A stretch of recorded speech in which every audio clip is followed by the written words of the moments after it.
Welcome, everybody. If you want to skip right to the interview, skip to blank minutes. I like to give you guys that little option to skip forward to the interview because I know I'm learning how to do these little intros and outro pieces. The reason I stick with them and I'm trying to get better and better at them is because I do think it's a good goal to be able to just talk to yourself and make it coherent. Off the top of your head, I think it's an admirable trait in people that I see in lots of the podcasts. I enjoy some of my favorite parts, like Ari Shafir's Skeptic Tank. I think I like his intros and his outros. He usually does 10, 15 minutes on either side, and I think I like those better than some of the content itself, even though he always puts out incredible stuff. But yeah, so I'm going to keep working on it and try and get better.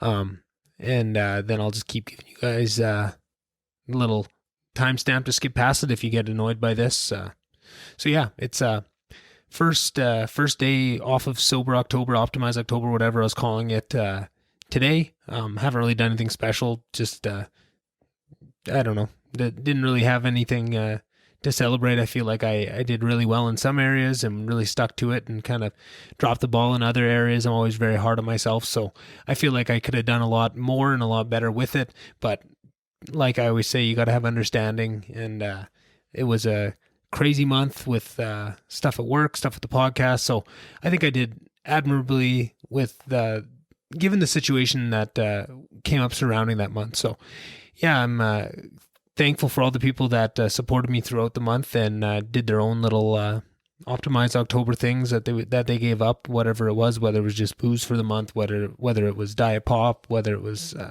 anything. It was not easy, and I learned a lot about myself, and I'll probably do a wrap-up episode with somebody, maybe Courtney again, or maybe somebody else that did it, just to talk about some of the things maybe that I had learned and maybe somebody else had learned. But yeah, it was a cool thing to do. I'll probably do it again in the future, and then like I said, I want to optimize it so that each year I'm finding new things that I want to try and stick to, and then find the things that weren't too hard to do this month that I'm going to keep on, because there's definitely tons of stuff that I did that I really enjoyed, right? I liked getting back into reading more, implementing more stretching, lots of the breath work, just doubling down on the meditation. There was lots of things I learned about myself, and then giving up the things like the pop and the snacks and the chips, and you realize all these things that you turn to when you're having a bad day, and just the relationships you have with these things, just cutting them off for a bit was very eye-opening, and I think I'm going to work some of those things back into my life in a very different way now that I have that understanding. So yeah, I really got a lot out of it on that front. Like I do often, but I just want to say a big thank you to all the people that are reaching out and giving me support on just if they hear an episode they really like, just reaching out and saying so. It does mean a lot. One of the best things that I've been hearing from a couple people, just, I never really listened to podcasts, but you got me hooked, and now I'm listening to Joe Rogan, I'm listening to these others, and they're just saying like, man, you got me hooked on this, and I just get so excited by that because I just know that the trajectory change in their life that's going to take off by learning, and that's what I'm hearing from these people. They're just saying, yeah, I'm learning so much, and my exponential learning curve has just changed radically, and that gets me so excited. I just almost become giddy when I hear somebody tell me that, and just to support that. If you're one of those people that's starting to get into podcasts, or you enjoy this and you need more once a week from me isn't enough, and you want some really good ones, I have a whole spreadsheet that I'm building of all the podcasts over the years that I've listened to, that ranked by how many hours I've listened to them, and by subject. If you want to hear about travel, if you want to hear comedy, if you want to hear politics, if you want to hear all these things, I have a wide array that I could point you to and kind of help you find things that might line up with what you're looking to listen for. So please reach out and let me know if you're looking for extra podcasts to add into your catalog. I have lots at the disposal. I'm trying to figure out a way to bring that spreadsheet more to a visible front where people can interact with it and see it, and just have it as a added material for the podcast. So I have a couple ideas on how we're bringing that forward. And like just to update you guys on some of the other projects going for the VonDubCast, been working really hard on getting a YouTube option to get the episodes that I don't have video for, just the ones I've been doing mainly audio, up with just my logo on YouTube, so just another place to listen. And then that kind of already establishes the channel, and if I can find enough time and expertise and people to help me to get some cameras and actually set up a video component and start doing more in person videos, and then saving the videos from the Zoom for the ones that I do online and getting them put up there as well. That's in the works. It's a lot closer than it has been in all these other intros. I've brought it up and talked about it. We're actually starting to see some material gains on that front. So that's really exciting. The thing I mentioned in the last couple episodes of trying to find kind of a co-host / somebody to help come up with questions to ask me once a week to kind of go into some subjects that I'm interested in and that person is. And like I said, I'd probably try that with a few different people just kind of over the week, so it doesn't have to be the same person every week. But I feel like a big piece of that is just to get one in the books with somebody so that other people can see what it's about and kind of see if they might want to take their own crack at it. And that could be past guests, that could be future guests. So I've got a couple people that have already reached out and kind of expressed interest in trying that role. So probably be rolling that out in the next couple months too. And I'm really excited for that. What else do we got cooking? What do we got cooking? Right. And the other piece is I was, as I said on a couple other podcasts, I'm trying to open the door and be open to sponsorships. So if you know somebody that might be a good fit for a sponsorship on something like this, where it's very connected guests that are listening to, and I can actually make a long form argument over why somebody should go to somebody's product or restaurant or whatever it took. If you see someone that'd be a good fit, I told myself I wasn't going to take sponsorship for the podcast till episode 50, but it occurred to me I better start talking about it and getting it into the zeitgeist before I reach episode 50 to not leave myself hanging once I arrive there, because I know that nothing happens without hard work, and I'm going to have to bust my ass to make sure that I make it exactly worth for the people that end up thinking that their product might line up with an advertisement on here and bring some positive feedback, I guess, and product sales for their business, whatever form that takes. I need to be on the top of my game on that aspect. So starts with just bringing it out into the universe, bringing it to fruition verbally. So that's what I'm doing. And then last but not least, same thing I say every week. I know I have a real anger towards social media. I really dislike it. I dislike how much I need to invest in it. I don't like that I'm starting to think in terms of social media. And hopefully eventually I can find somebody to help run social media that enjoys social media a bit more, so that I can take a step away from it, just because I just see the negative and how easy it is to slip into. You just go to check something for the podcast or make a post, and then you're sitting there scrolling for 5 minutes about shit you don't even care about. So, but I know I always say it's the negative side, but it is really important to get followers on that. It's just a status symbol for future guests, and the more we can drive people to follow those. And like I say, every time I'm trying to make them a bit more worth people's time, especially the Instagram page. I'm trying to put up really game-changing podcasts that I've listened to, trying to shout out past guests, what things they're doing, podcast episodes that were meaningful to me. A ton of stuff there. This Optimized October is keeping a track of it everywhere there. So I'm trying to make it worth people's while to follow that. But like I said, I don't blame people for trying to stay away from social media as much as possible, because if I had the option to and I didn't depend on it for things like this, I would be doing the exact same. So today's guest, Damon Cardinal, you guys heard him on the podcast before. We were a little crunched on time, so we didn't get to expand into topics that I wanted to. So we actually got to meet up in person and record an interview, which is so much nicer. You can actually bounce it back and forth a little bit better. There's no delay through the computer. Had a couple issues. Just if you hear a couple breaks, we had a couple bathroom breaks. I think Damon may have gotten a nosebleed at one time, but I think I left it in just because I kept talking and he just went and found a Kleenex. I mean, it happens to me all the time. Not a big deal, but just so things that you guys hear, that's what happened. It was really fun to get into some of the deeper topics that I want to with Damon about how he trains people and his viewpoints on some of those things like nutrition and balances of cardio, macronutrients, cardio versus weights, all those kind of things. So that was exciting, as well as on the mental and spiritual side. I knew Damon had a lot more to offer than what we got into on the first episode. So this was really nice to get into. And then at the end, we talk about me and him lining up to do some training with me, which I think I may have misjudged the severity of what that entails with Damon. I think he takes it quite seriously. So that's something that I'm into now, and I'll be bringing you guys along for that journey along the way. We'll see how it goes, because I have, if you've listened to a couple episodes, you might know I have a thing with authority. So I think it'll all go well, but just in case. But either way, I think Damon does an awesome job, and that's exactly what a lot of people need, is someone like him that has the authority to show them the right path. So yeah, I think he's an amazing person. I had a lot of fun. on. And thanks everybody for coming along this episode with me, and I'll see you in the outro.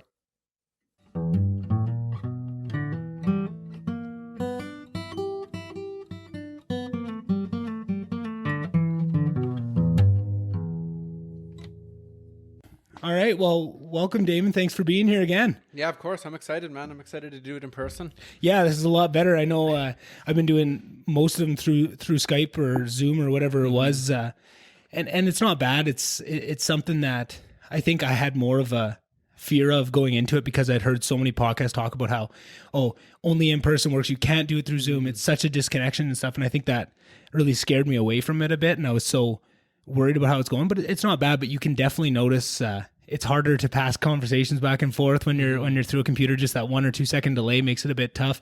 If you mishear something, it's hard to just stop somebody. Hey, can you clarify that? So I'm really excited to do another one in person. This is only my third time doing an in-person interview. And after our conversation last time, I knew you'd have to be on because there were so many things we didn't get into, and there's so many areas I wanted to discuss. So yeah, thanks again for taking the time out of your weekend to come over here and sit down with me. Of course, man. And I wanted to give you that extra time so that we can actually really dig deep into it. I felt last time we did it is like the hour was just like when we just got into like the deep stuff. It's like we just got into like the juicy business, and then it's like I had to get going. But so now I'm excited to kind of really jump into that and start talking about that stuff. For sure. And I think the way I saw it too, I just gave it another listen, which is that's the first time I actually listened back to one of the podcasts. I hadn't listened to one yet, which was kind of a cool experience. I thought I'd hate it a lot more, and it was actually kind of interesting, and I think I might have to do it more. I think that was good. And that was something I always said, if I'm going to have a return guest on, I'll listen to my previous ones, which I suppose I've had my sister on more than once, and I probably should have gone through ours, but I just figured we know each other so well that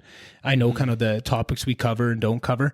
But another thing I found is we didn't get as much into the actual like training and like your thoughts on how you train people, your thoughts on nutrition and that too. So I feel like exactly because I was so excited to get deep with you because I had heard on your podcast just those deep areas, and I was thinking how excited I'd be, but in that too. And I agree with you. Just we're ramping up to it and we're just getting into it, and then we kind of had to quit it. So I'm glad to go into those deep things. But I thought even before we start, I'm kind of curious on and also I've been doing this Optimize October thing where I've been trying to eat healthy and work out every day and be mindful and all these practices. And the way I'm looking at it was, instead of making like strict things I had to stick to every day, there's a couple I tried to, but more so I just wanted to try my best to make the best decision throughout the day, right? Like if it's between a cheeseburger and a salad, try and make that salad, right? If it's between, just having that extra hot shower, no, let's turn that to cold every day at the end to make it through, right? Let's try and meditate every day, all those kind of things.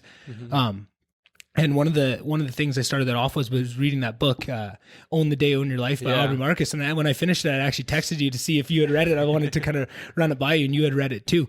And one of the things that came out of that, Damon, was just how important nutrition is in the goals that you want to make. And I feel like that's where I've struggled the most. I was always into sports and stuff, but I always struggled with my weight, and it's because my understanding of nutrition and now at this point, I've kind of forgiven myself for that a lot because what I was taught was so off. Right now that I do my own research and finding into this, and I also have a lot of forgiveness for the people that taught me those wrong ways because they're being misled. There's so many factors at play that are misleading people in nutrition because there's so much money behind it, and there's these huge companies that do things one way and sell products one way, and even though they're not the most healthy, it's a big boat to turn, right? It's hard to change course from having added sugars and these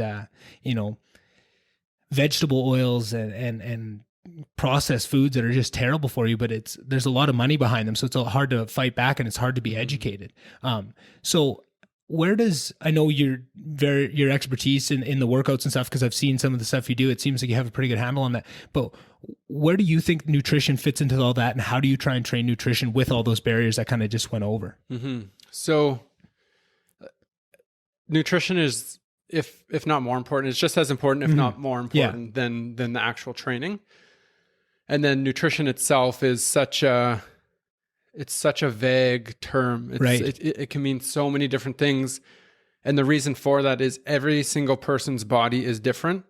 So something is going to work different for every single person. Both of us can eat the exact same thing every single day, and our bodies would react differently. from the digestive system to everything. Just the way that the body consumes energy, the way the body uses energy, all that stuff.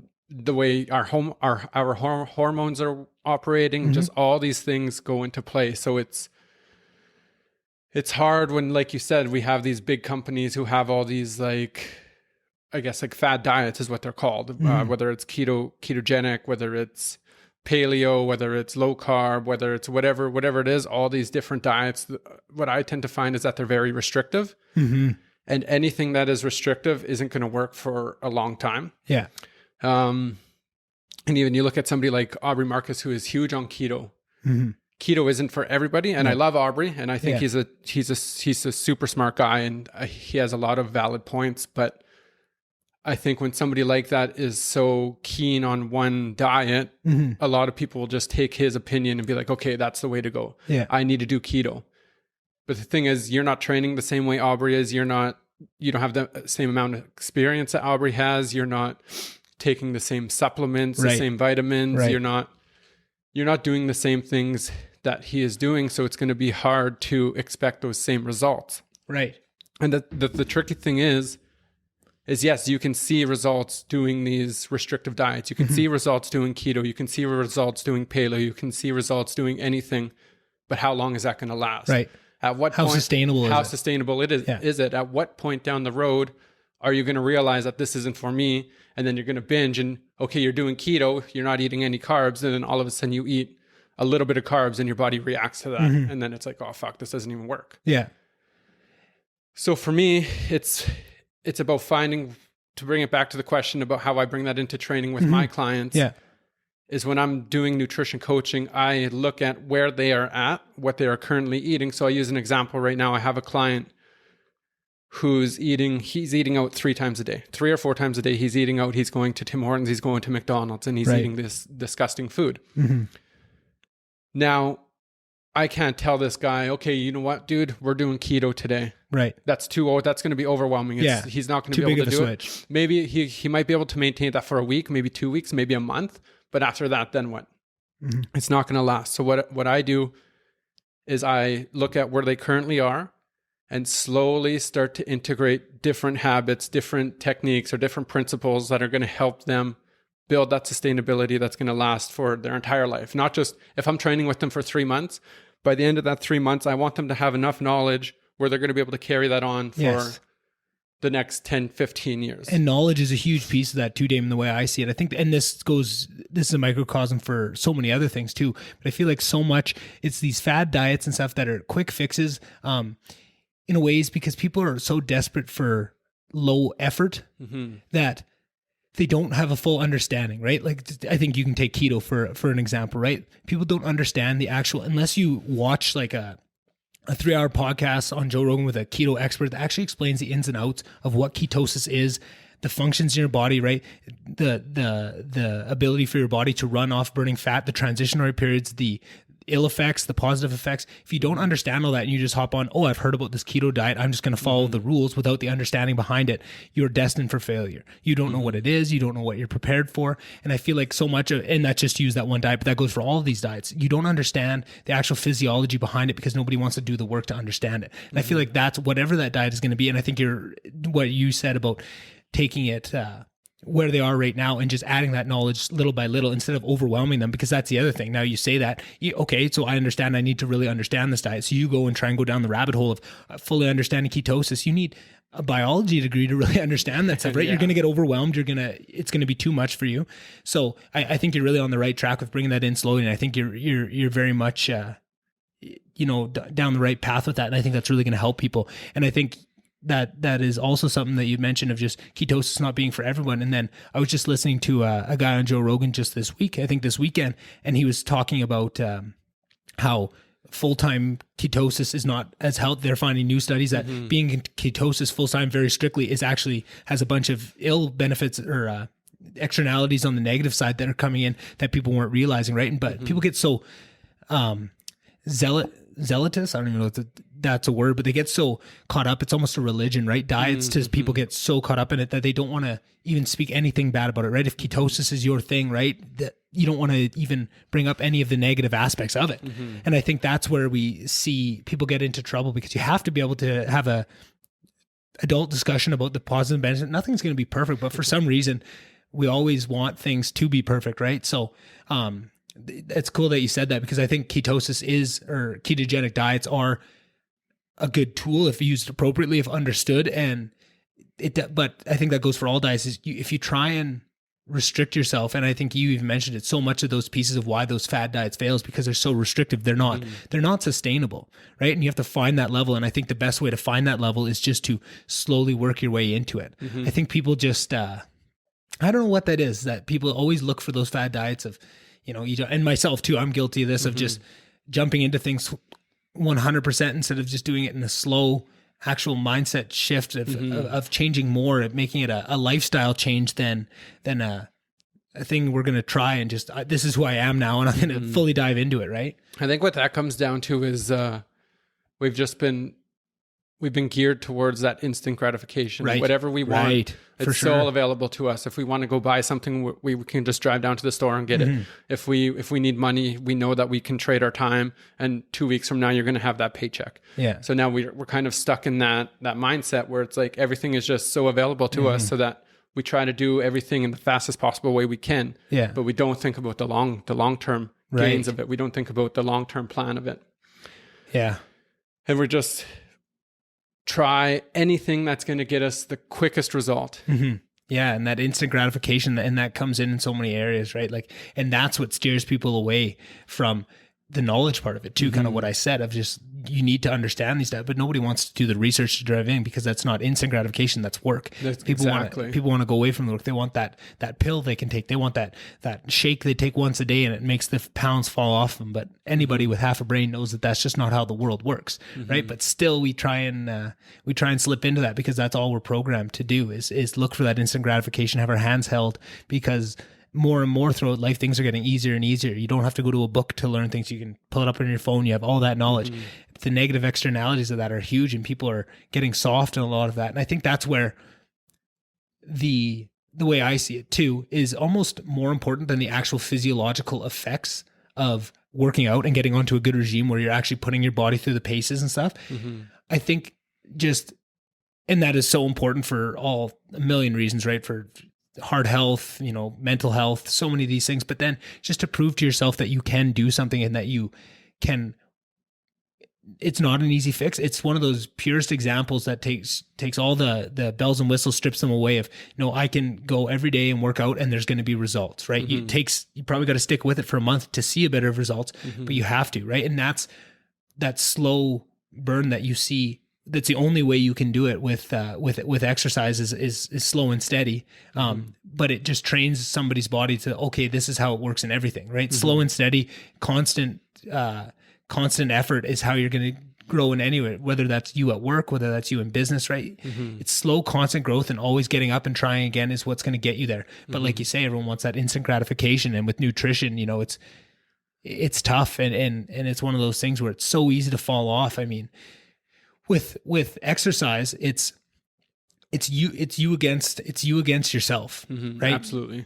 Where and it's your own games and narratives that you're telling you, right? And I'm bad at this too, right? Wanted to skip the gym and been better. Actually, the last 3 years, I probably worked out, ran 10 to 12K every day for the last 3 years, maybe 3 or 4 days off a month, right? And I've been pretty good at it because it's part of my day and I don't even think about it, right? And I feel like that's one of the things with this Optimized October that I'm doing is I put that on when I do those Instagram updates at the end of the day and I put that on, I feel like I'm lying because it's like, I would do this anytime. This is just part of my day. And I feel silly even mentioning it. Where was I going with that? But oh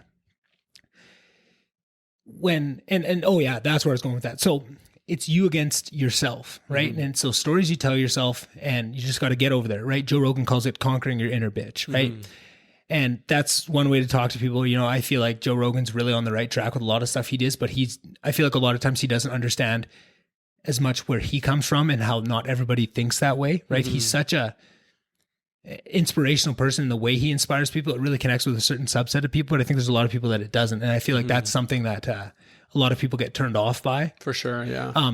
But when it comes to nutrition, on the other hand, it's not you against yourself. It is you against yourself. But then there's also these billion-dollar companies advertising and throwing things at you and trying to get you, and these delicious foods. You have these olfactory senses, these taste senses, right, that are trying to make you fail at every step of the way, right? That's where I feel it's so much different. I was never, right, I've heard it many times, and I do believe this, that like it's 80% nutrition, 20% exercise if you really want to make a difference, right? And I'd heard that, and since a young age I was hearing that, but I never took it. I never really truly believed it until, I worked out every day, 10 kilometers a day, no change. Right? And you can see, because I was eating like shit, and I still eat like shit for the most part. Again, a lot better. I've tightened it up a bit, but I know that if I have my exercise regime very structured in, it's just part of my life. I don't let it waver at all.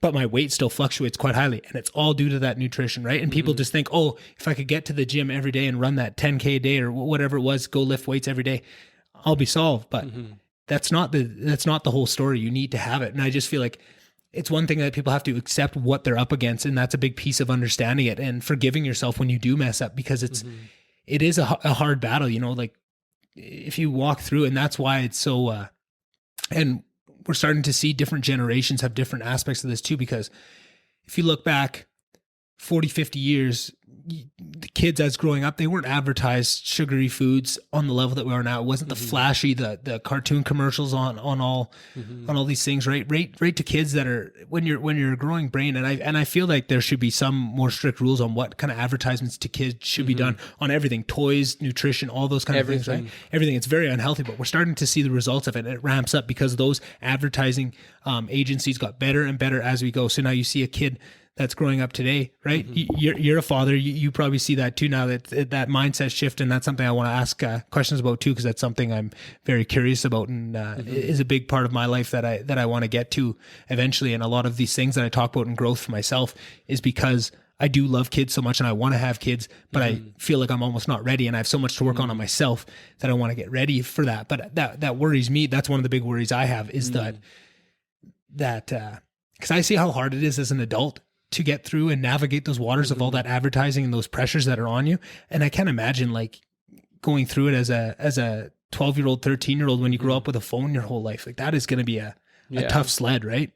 So what are, I guess, do you see that in, do you ever work that into your regime and the people that you're working with to try and let them know what they're up against in terms of those advertising and all that stuff? Like, because you talk about someone that goes out to, Tim Hortons and McDonald's, 2 or 3 times a day. There's a lot of marketing going towards that, right? And there's a lot of things, right? And I feel like that would be helpful for people to understand. This is what you're up against. You have to be cognizant of it, because once you're cognizant of it, it's not just letting it enter your brain willy-nilly. You see that, right? I heard someone a long time ago, they just said all advertising is poison. You just have to look at it as poison and try and shut out as much as you can, right? If the Spotify ad comes on, you silence that thing, right? If you got to get ad blockers on all your stuff, and I've been a devout person of this, I go to the ends of the earth to not be advertised to. I try and shade up, and I feel like it makes me so much better. I have so much more mental space, right? Just in terms of bandwidth that you can handle in a day, right? They say if you were to walk around with earplugs in for a day and just take out auditory stimulus, you would be so much less run down, just because it's one less thing. But that's same with these bright, flashy advertisements. That's taking up bandwidth. You might not notice it, but it's just so much is taken up by that shit. You know what I mean? Like, I feel bad for people that are struggling and blaming themselves 100%. And you need to blame yourself and you need to take some personal accountability, but there has to be forgiveness. And I think helping with that forgiveness is understanding what you're up against and all those things, because really when you break it down, it's not like exercise where it's just you against those weights or you against your own inner bitch to make yourself do it that day. Right. For sure. Yeah. And maybe I can pose this into a question so I can let you get a word in here, is like, what do you find harder to get people to buy into, the workouts or the nutrition aspect? And I know everyone's different, but maybe just after doing it for a couple of years, what you've seen overall. I think nutrition is definitely the hardest. Yeah. And I think it is because of the understanding behind it. And there's so many different opinions about it. And a lot of them are again, very restrictive, and Right. a lot of them are to eliminate a certain part of nutrition as a whole. So like carbs are bad is going to be a huge one. That's probably one of the most prominent things. Carbs are bad. What people need to understand is that carbs are your number one energy source, and your body needs carbs in order to function properly. Your brain needs carbs in order to function properly. And in order to get throughout your day, your body needs those carbs because that's what the body is going to burn for energy throughout the day. So if you're not getting in enough carbs, you're going to feel tired. You're going to feel slow. You're going to have no energy. You're not going to want to do anything. So when it comes to these super restrictive diets, again, if we kind of look at keto, people can lose a lot of weight on keto, but they don't have any energy. They don't feel good. They're not like out in the world, like happy, like introducing themselves to new people, having a blast. They're, a lot of the times they're not even exercising. I've had so many people who have come in and have lost tons of weight on keto, but they have no muscle mass. They had no training experience at all. And it's like, it's because they have no energy. They don't want to get up and go for a walk. They don't want to go for a run. They don't want to lift weights.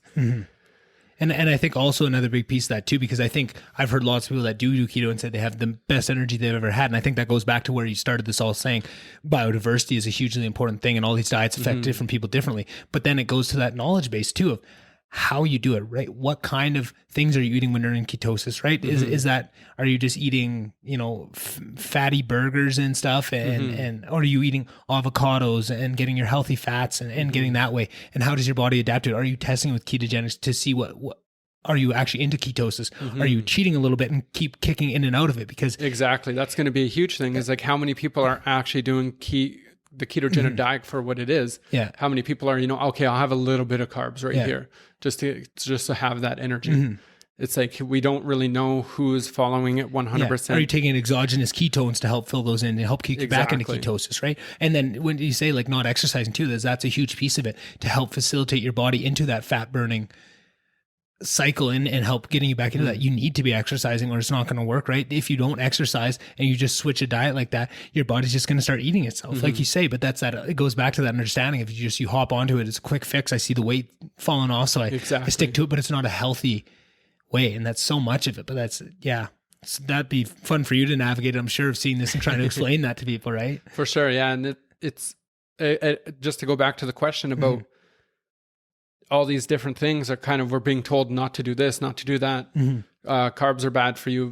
Protein used to be bad for you. Fat used to be bad for you. All these things that your body needs, we're being told that it's bad for you. So people kind of hear that and they say, okay, carbs are bad. I shouldn't eat carbs. Yeah. And then now it's like, but then it's like calories are bad for you. But it's like, you need calories. Yeah. And I would say like, probably like 80% of the population is not eating enough calories. Probably even more, to be honest.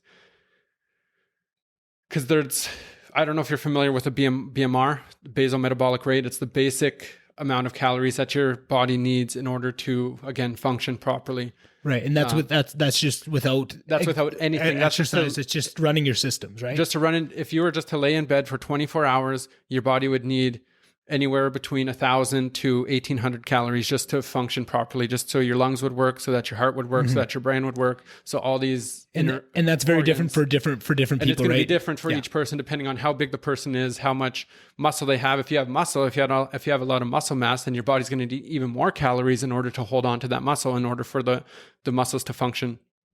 Because if you're not getting in enough, then the body's going to become catabolic and you're going to start to lose your muscle, and all this is going to happen. So when you do have the muscle, you need to increase those calories even more in order to hold on to it, or else you're just going to lose it. You're looking at bodybuilders who are eating 6,000 calories every single day, and they're going to be the leanest people you have ever seen. Yeah. I know bodybuilders who are eating anywhere between 600 to 1,200 grams of carbs every single day. Right. And they're the leanest person. They have the most muscle mass, and they're super, super lean, tight. And it's like, how come they can go and do that with 600 grams of carbs, but then buddy over here isn't eating any carbs, and he's like, well, carbs are bad for you. Like, I can't eat carbs. I'm going to get fat. It's like, okay, well, he's eating 600 grams of carbs. Is he fat? No, he's not.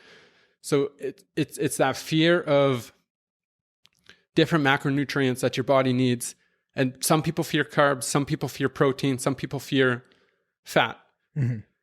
And it's just understanding the balance between the three of how much your body needs. And it's finding out the balance is going to be different for every single person. It's about finding that balance for what works for your body and what works for your system. And I guess it's less of a fear and it's more of a misunderstanding. That's exactly what I was going to say. It's a misguidance. All fear is based in a lack of knowledge. Right? Exactly. In so many things, even, and I was going to I'll take us on a different tangent. I don't want to take us off that. I want to keep going, but I see so much of that with this coronavirus right now is so many people do the same thing. They don't want to do their own research. So they take those quick fix, those fad diets of just what they hear on the news or what they see on Facebook. And that's what they espouse as their knowledge, but they haven't done it. So everyone's so scared because they haven't done their own research and really understand what it is. And that doesn't mean to say it's going to make you everybody's difference that will make you less or more scared, but the understanding and really knowing what it is, how it affects you, what it all does really takes away that fear, which is the same thing. If you all you hear is, oh, carbs are bad or one of those things, you just don't understand them. If you understood, like you say, you need all these things to do it. You need a balance of these things, and everybody works different and everyone needs a different balance. Someone might need a higher fat, less carb diet. Someone might work better on carbs, and it's about finding that balance of those macronutrients that you need to bring in, right? And that's something that's different with each person too. And I'll let you keep going, but I am curious on how does a person get to that point of, like, just take myself for example. How do I know what works best? Is that just restricting what you have and adding things back in to find what you function on, or how do you do it with your clients? So what I do depending on the client, but generally what I'll do is I start very simple. So let's say I bring on a new client. I'm going to look at what they're eating on a daily basis. And I tend to look between 4 to 7 days just to kind of see what the average is. And then depending on where they are at, let's say they're not eating any carbs. They're one of those people that are afraid of carbs. They're not seeing the results they want. They have some stomach fat that they're holding on to that they want to get rid of. And so they're thinking, okay, I'm going to come in, I'm going to exercise, I'm going to start lifting weights, and that's going to melt this stomach fat that I want to get rid of. When it's like, that's not the case at all. So that's where I would start with that person. Is the very first place I start with people is to make sure they're drinking enough water. Yeah. So depending on the person, typically I just generalize it and say 4 liters of water. If you're not drinking 4 liters of water every single day, that's where you need to start. From there, I'll typically move into protein and start to, especially when they're exercising and they're lifting weights, protein is going to be the macronutrient that helps that muscle repair. So when you're exercising, when you're working out, what you're doing is you're tearing the muscles apart, and that's not where you're seeing the growth of that muscle. It's in that recovery phase. And that recovery phase for the muscle is called protein synthesis, a process that's happening every 3 to 4 hours throughout the day. So your body needs a sufficient amount of protein in order for protein synthesis to happen properly. So if you don't have enough protein, then the muscle's not going to repair. You're not going to optimize your growth in that muscle. So that's typically where I go. And then carbs, making sure that people are getting enough carbs. Typically what I'll do with carbs is if somebody is like new to having carbs, or maybe they're having too many carbs. So it's like, then we kind of deal with the carbs, whether they're having too many carbs or they're not having enough carbs. If they're not having enough carbs, what I'll do is I'll introduce it so that they're having their carbs around their workout. Sorry, not to delay exactly. And timing your carbs is a huge thing that I've found too. Is exactly like instead of just eating them willy-nilly, like before bed or something, before a workout, when you need it, when you need to utilize it. And that goes back to the knowledge. But on top of that too is what types of carbs are you trying to see? Because on top, I know the micronutrient breakdown is very important, but there's a lot difference. Carbs from French fries than there is carbs from like what are some of the areas of healthy carbs where you want to work into? Because I feel like that's always somewhere. I'm definitely in that camp of always heard carbs is bad, and I understand the uses of all of them now, but still I'm still stuck in those stories a lot of times, and I always demonize carbs. So I think there's probably gonna be a lot of people that feel the same way. So where do you, if you're not only, I know you're gonna say, and I want you to go on how you're timing the carbs, but then also maybe give me some examples of what types of carbs you'd recommend, because that's something I really struggle with and don't have a good understanding of. Okay, for sure. So the carb timing. So basically you want to time your carbs before your workout. You want to have carbs within an hour of your workout, and then you want to have carbs within an hour after your workout. Right. Because what you're doing is when you're exercising, you're using up your energy storage. So before your workout, you pump that energy storage up with carbs. That's what you're going to use to fuel that workout. So you're going to be burning those carbs instead of burning muscle, or instead of burning protein, which protein is what builds the muscle. So if you're burning protein, you're losing muscle. So when you have carbs before your workout, then you're going to be burning those carbs. And then you want to have carbs after your workout to replenish those storage. Yeah. So to jump into the types of carbs, before your workout, you want to have those fast digestive carbs. You want to have something that's going to digest quickly, because if it's like the starchy carbs, like if it's something like green leafy lettuce or something like that, then it's going to slow you down. It's not going to digest quick enough to fuel you for your workout. It's going to slow you down. You're going to feel that. So you want to have things that are going to digest quickly. So rice, potatoes, quinoa, cereal, these different types of things. Oatmeal is really good. These things that are going to digest quickly, and they're not going to slow you down. They're not going to weigh you down. And not tied to a lot of sugar. So this is where carbs get their bad rep, is because of the sugar. So sugar is a carb, but it's a simple carb. It digests so quickly that your body doesn't even really notice that it's there, and it's just like gone. So you want to stay away from things that are high in sugar. You want to stay away from things that have added sugar, and you want to. So let's say let's talk about baking. So baking is going to be something that has a lot of carbs, but it's also going to have a lot of fat in there. So it's not necessarily the carbs that are bad in that donut or that muffin. It's going to be the fat content that's in there, and fat is really dense. Fat is the most dense of the 3 macronutrients.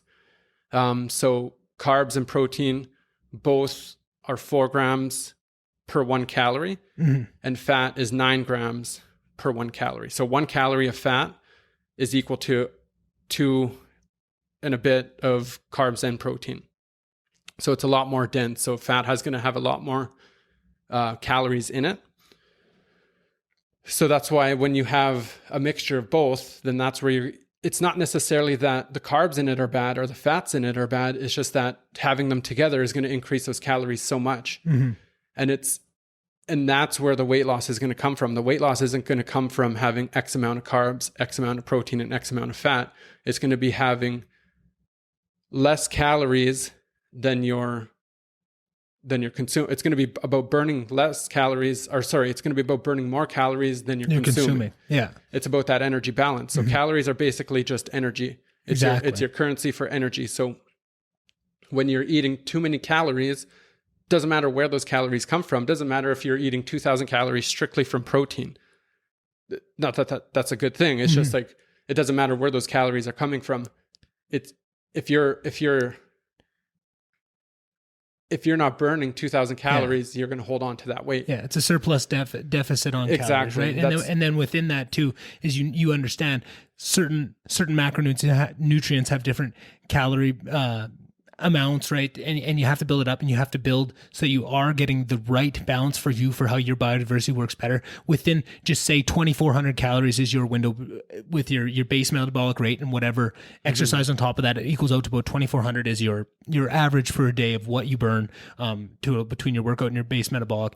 That 2,400 could be made up of all protein, all fat, all carbs, like you say. But that's, if you did all to one way or another, it's probably not going to be healthy, because you need all of these things. You need, right? That balance. But everyone needs a different balance too. Exactly. And then within that, like you say, is different ways and different ways to tie things together, right? Like sugar is one of those things that breaks down super fast, like you say, and your body doesn't really know how to handle it. But then there's sugars in fruits. But the sugar is tied to so much fiber when you're eating it through fruit that it slows down the process, right? When it breaks down in your stomach, that because it's tied to that fiber, it really slows down the release, and it's more of a timed release on how your body can use it better. Exactly. Right? And it's things like that where now ramping it up is a lot of if you have sugar and carbs, it has the opposite effect, right? If you have a really carby muffin or cupcake, right? Like all the carbs and sugar in the cake itself, and then the sugar icing on top is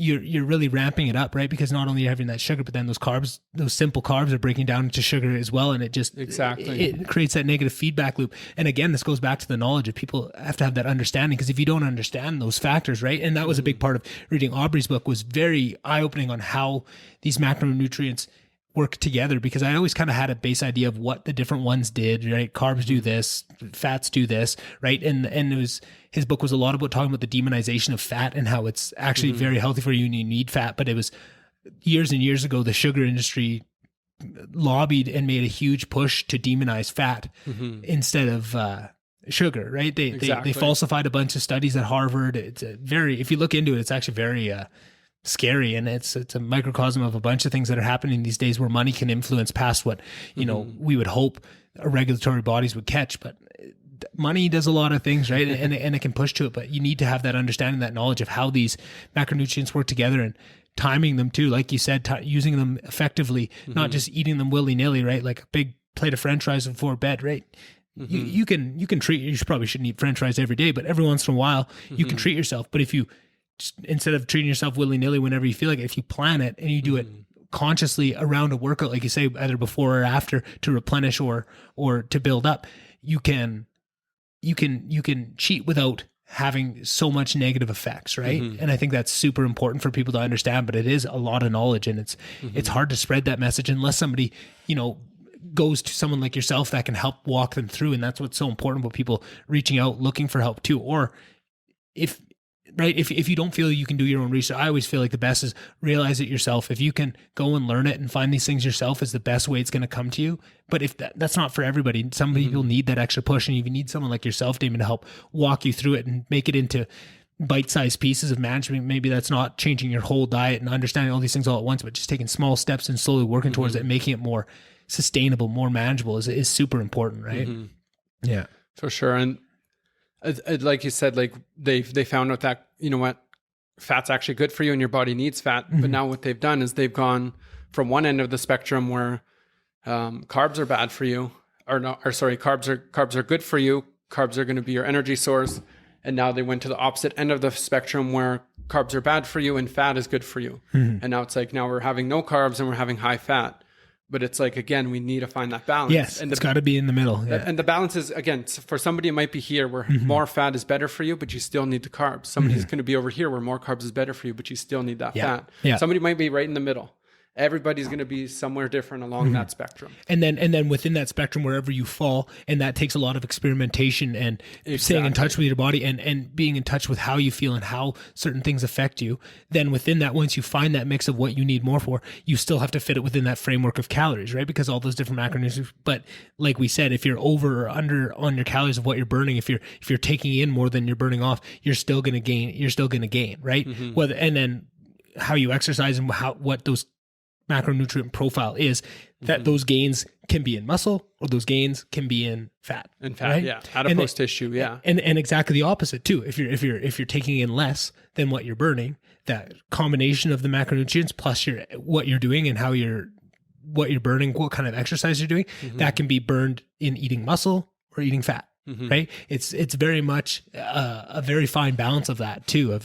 But that's just good to always come back to that. Is at the end of the day, the way I see it, and correct me if I'm wrong, calories are very important, but you need to understand what you're doing with them and how you're doing with them, and that you are taking in more. You want to be making sure that's going to be replaced in muscle, not fat, right? And so many people are on the opposite end of the spectrum that I always have a tough time really getting in touch with, because I was always on the other side of the spectrum, but those people that always want to gain weight. And I think I listened to one of your podcasts with a guy, I think he's a trainer, and he was always talking about wanting to gain weight. And that was something that I never really fully understood, because I was always so jealous of those people and was, probably a bit lashing out because it looks so easy for them. Oh, you can eat whatever you want and you stay skinny, but that's not what they want. They want to gain and they want to grow. And it's so funny to see the other side of it that I'm so out of touch with. And I wonder, do you struggle with that at all in terms of, I know you work to understand everybody's body types and helping everybody,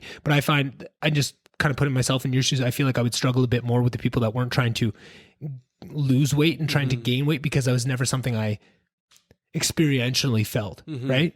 So for sure.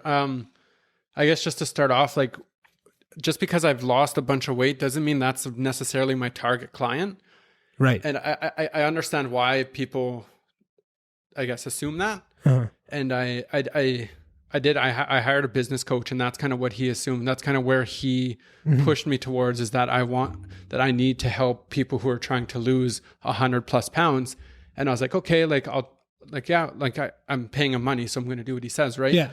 And I was doing it, and I didn't really feel like, wasn't you? I wasn't in a line. I wasn't, that's not really the route I wanted to take. So I just like, you know what, this isn't really what I want to do. Like, for me, it doesn't matter if you're trying to lose weight, gain weight, whatever your goals are. If you just want less pain, whatever it is, I want to be able to help anybody. For me, I think it's more so about using that fitness to help people with their mindset.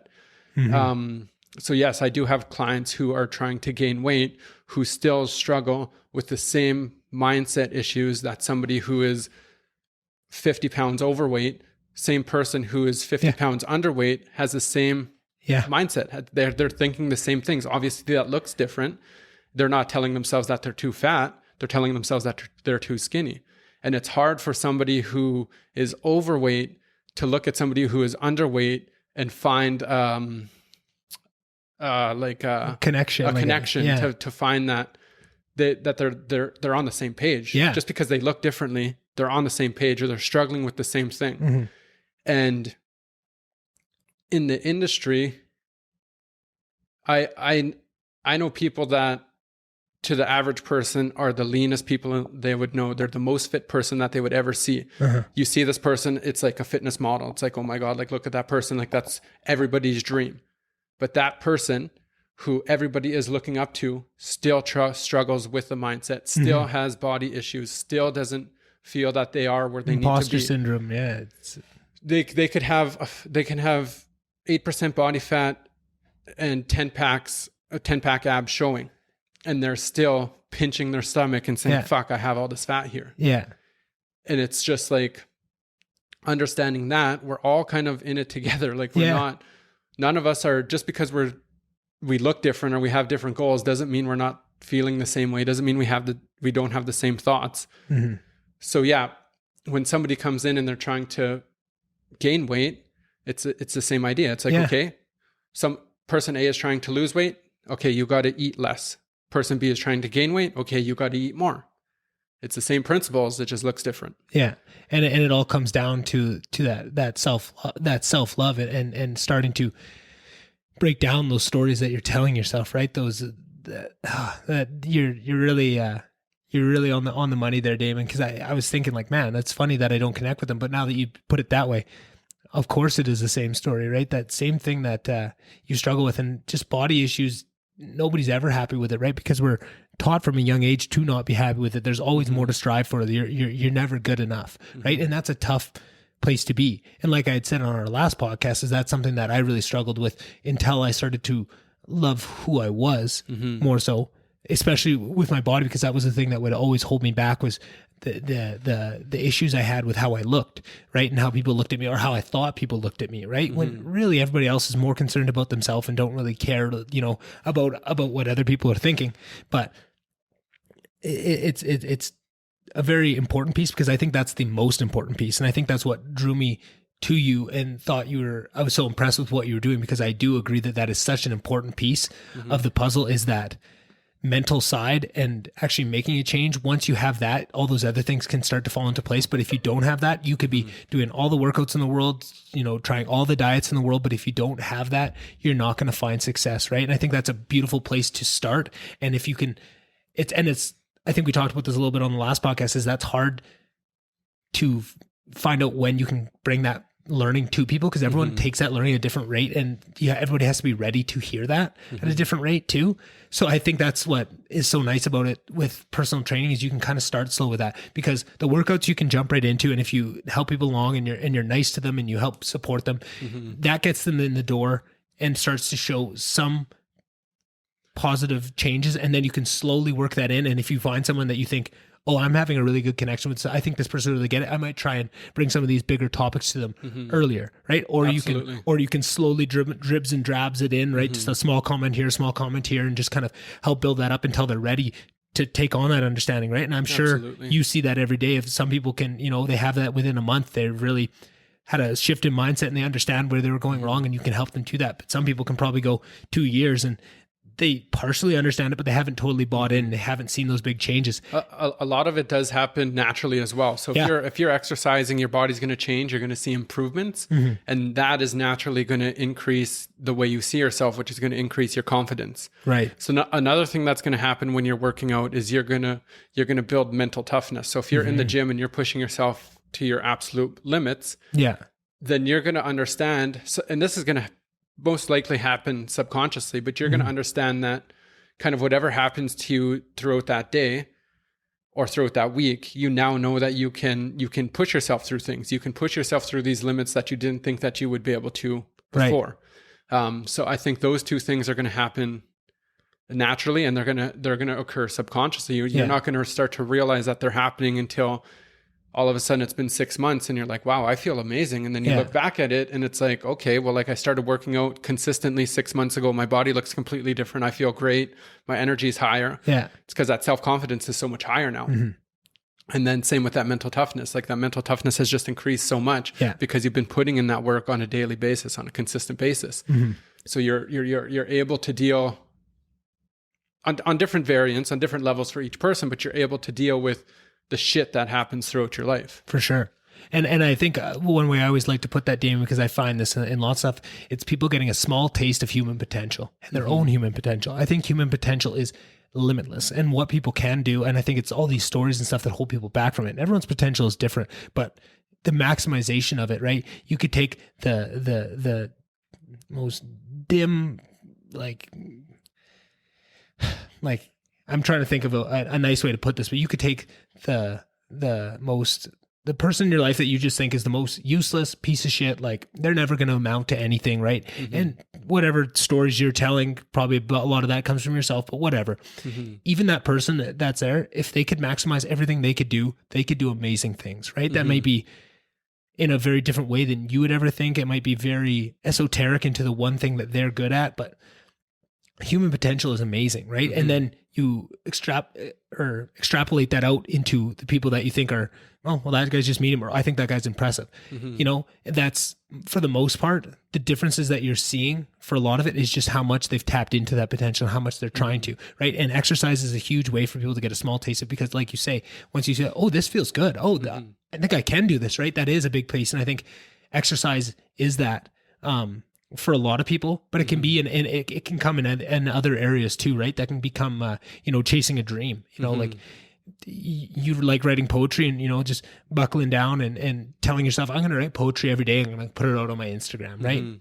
And having that come in, oh, I just did that and I got some feedback and I feel good about myself, and that self-confidence starts to grow, and it's a feedback loop of positivity, right? And I feel like people are so many times caught in feedback loops of negativity, right? Absolutely. They get on Facebook or Twitter or Instagram, they see people doing better than them, they feel bad about themselves, they lash out, they get into fights, they create feedback loops of negativity, and it helps and it stops them from doing anything. Now their time is so consumed in that they're not looking for ways to get better, they're not looking for ways they can take accountability, they're lashing out at the world because they think the world has lashed out at them. Exactly. Right. And they just blame everything. I think we talked about it a little bit of on the last podcast, is a lot of people are stuck in that, of just stuck in that thought process. Yeah. Of just everything's done to me, I have no say in this. This is just what the world gave me. And it's, as I get more in down this path, I find a lot more forgiveness for that, because a lot of people, how can you blame them? You look at the situation they're put in, they got a shit upbringing. Their parents beat them. They don't have money at school. Their friends are going out for lunch. They have to stay there and eat. They're like, how can you blame them for thinking that the world's out to get them when, by all external factors, they're not wrong for thinking that way, right? It's just about understanding that is something, but that's not. You don't have to be gated by those narratives, right? That you can break out of those. And that's hard. But if you don't have any examples, right? If nobody in your family's done that, if nobody close to you has done that, right? You see people on these TV, or on TV that do it, but it's separated you. There's so many layers in between you and them that, oh, well, that's different for them. They don't have what I have, right? And you need that certain person. I think that's what's so exciting about finding podcasts that are that person, because you can hear a podcast with somebody that has a similar upbringing to you and what they've broken through, right? Whether that's abuse, sexual abuse, poverty, all these things. You can find people that have those connections, right? Because when you see a TV star, they're not breaking down where they come from, right? You see them on TV, or you see an athlete, you see Connor McDavid on TV, and I know it's a rough example. I was trying to think of an athlete that had a rough. Dennis Rodman, let's use. So Dennis Rodman, right? You see him doing these amazing things on the court, and you think, oh, I can't ever be like him. He probably had it different. But then you get deeper, and now there's all these new avenues of podcasts, and people are being okay with their vulnerabilities and are talking about it. And then you hear, holy man, his upbringing was pretty rough, and he had a lot of things going on, and a lot of that mirrors what I had. And now you have an example, right? And it's so much about just seeing an example of someone that had those similar factors and overcame them, right? And I feel like for a long time, people are so concerned about hiding that stuff and just putting on a persona of everything's perfect and not talking about the warts. And I feel like that's what's changing with more direct to consumer entertainment and personalities, right? Like if you have somebody that has 14 producers that go over their stuff and cut all that stuff out and just keep it for what they think is going to be the widest net to bring in the most people, you're not going to get down to those. And I feel like that's very important for people to see that these things can be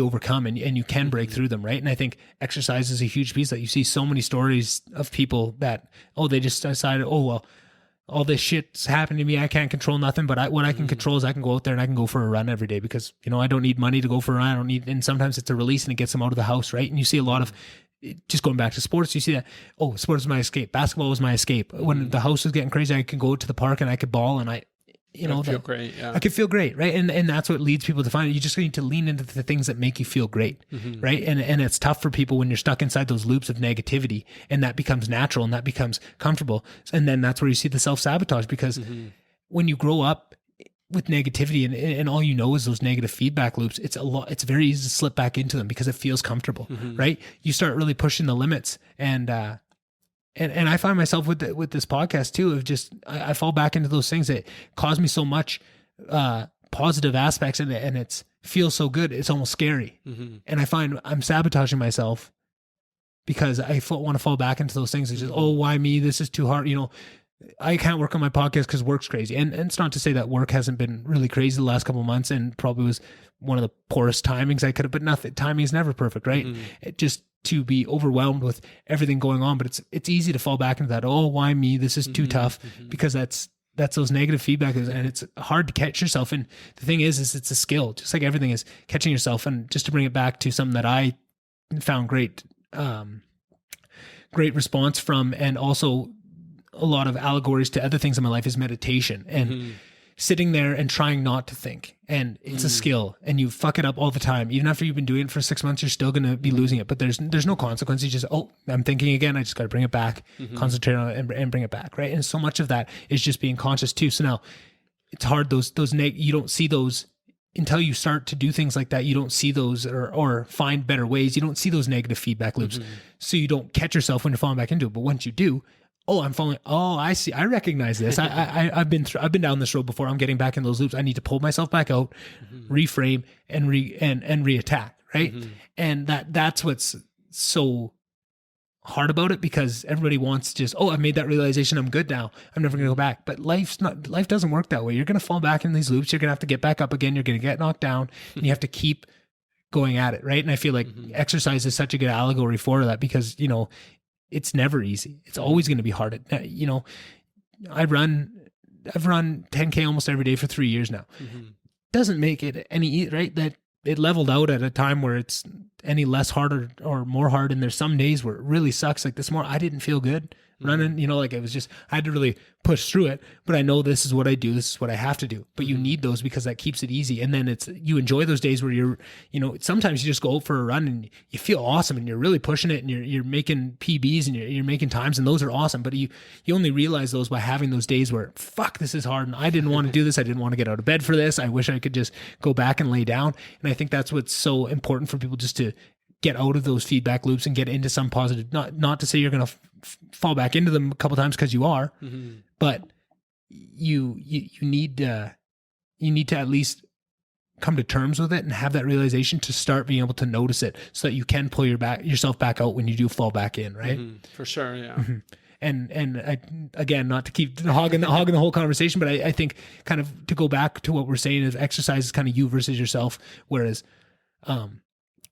nutrition is kind of, there's a whole bunch of other factors that are kind of working against you. I feel like this is even more so on these negative externalities. Absolutely. There's so much more against you. There's so many things that want to stir up divisiveness, stir up hate, and the news, social media. There's so much is just trying to pull you back into hate. And I have a bunch of reasons that will take up the whole other. I'd need you here for 6 hours to break down my whole thoughts on this. But I think it's for a conscious reason, because I think it keeps us from experiencing our own human potential. And they don't want people to break away from these institutions and follow their rules instead of following your own path and doing what's good for you and following your own potential, right? And I feel like that's what people have to realize. And I feel like I haven't seen it, but The Social Dilemma, that movie that came out on Netflix about all these algorithms and stuff and what they're doing to people. And I had been researching this for years and had heard lots of experts on it. And I still haven't watched this movie just because I feel like I don't want people just to think I'm espousing this movie or whatever when I talk about it, because I feel like I've looked into it in so many other ways. But that's what people have to realize they're up against, right? And have a bit of forgiveness for yourself. Sure, you've been on this pattern for 30 years. And because I feel like that's a lot of what people don't want to break out. In order to break out of them, you have to admit that you were in them for that long. And it's embarrassing and it feels bad to really come to terms. If you want to make a change, you have to understand, right? First step is acceptance, like in so many things, right? Accepting you have a problem, right? I think that's AA or whoever says that. But you have to have forgiveness when you're taking that step of look what you're up against. There's so many forces that want you to fail and want you to be negative and want you just to fight with your friends instead of trying to make yourself better. That's fine that you had those. What's important is that you try today. What matters is what you do today and tomorrow. What happened yesterday doesn't fucking matter, right? It's good to use that as a springboard, so you're using that knowledge, but you need to be moving forward with what you're doing. You need to be looking to the future of what you can do and how can you make yourself better to break out of those loops and start creating the positive ones. Yeah. Oh, sorry. I can't go in the whole time. I couldn't stop. I'll touch on that. I just need to take a piss. Oh, for sure. Give her. All right. So kind of where were we at there? I was just talking about just kind of mindset, mindset and what everyone's up against. Negative feedback. Yeah, exactly. I don't know if I talked about it last time, the thoughts to feeling cycle. Yeah. That was very, very eye-opening to re-listening to that was, that thoughts to feeling cycle, and something I wanted to, or actually, I think I'm confusing the two. I think I just re-listened to your solo podcast that I had kind of mentioned on the last one of how much that meant to me and how deep that was about that. And that's somewhere else I want to get into. And I think I'm curious to ask you about it, because I had heard you say that something that you realized was these feelings that you're having and emotions, and keeping them to yourself and recognizing and letting them impact you instead of just feeling them and moving on from them. So maybe you could speak a little bit to that and kind of talk about, because I think that is important. And even if we did talk about it on the last one, who cares? We'll jump back into it today. I'll go a little bit more in depth into it. Yeah. So first I'll just explain where I guess this concept or this idea came from. So the first part of it is going to be from Napoleon Hill. I definitely mentioned him last time, Think and Grow Rich. And then the second part of it is going to come from Dr. Joe Dispenza. He's like a neurologist. Yeah. He's like a quantum physicist. He's like an epigenetic kind of doctor. He's implemented all these different fields and brought this to life. So first thing I want to talk about is just the power of our thought and how important that is. And this is something that Napoleon Hill is huge on. And I don't know if that's where it originated but he definitely made it prominent. And this is like in the 20s. And I think a lot of these motivational speakers, a lot of these guys that are talking about the mindset, like these extremely powerful thinkers that are now talking about it, I think a lot of them got it from Napoleon Hill. And basically what he's saying is that our thoughts control everything. The way we think is going to determine how we feel and how we see the world. So what he says is that we cannot have negative thoughts and positive feelings, and we cannot have positive thoughts and negative feelings. And if you think about it, like if you're thinking about bad shit, you're going to feel like shit. If you're thinking about good stuff, you're going to feel great. And it's just the way it is. You can't think about something good and feel bad. if you're feeling bad, you're thinking about something bad, whether it's something that happened to you in the past, whether it's something that's happening right now, or whether it's something that you're afraid of in the future.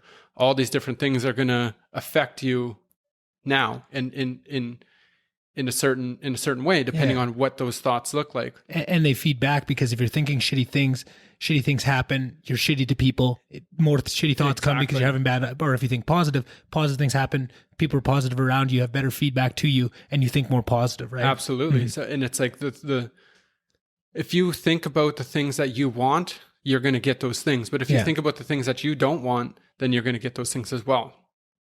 So for myself, again, I would constantly tell myself that I don't want to be fat anymore, and that's what I would get. It was realizing that, which is what helped me kind of start to lose the weight and get to where I am now.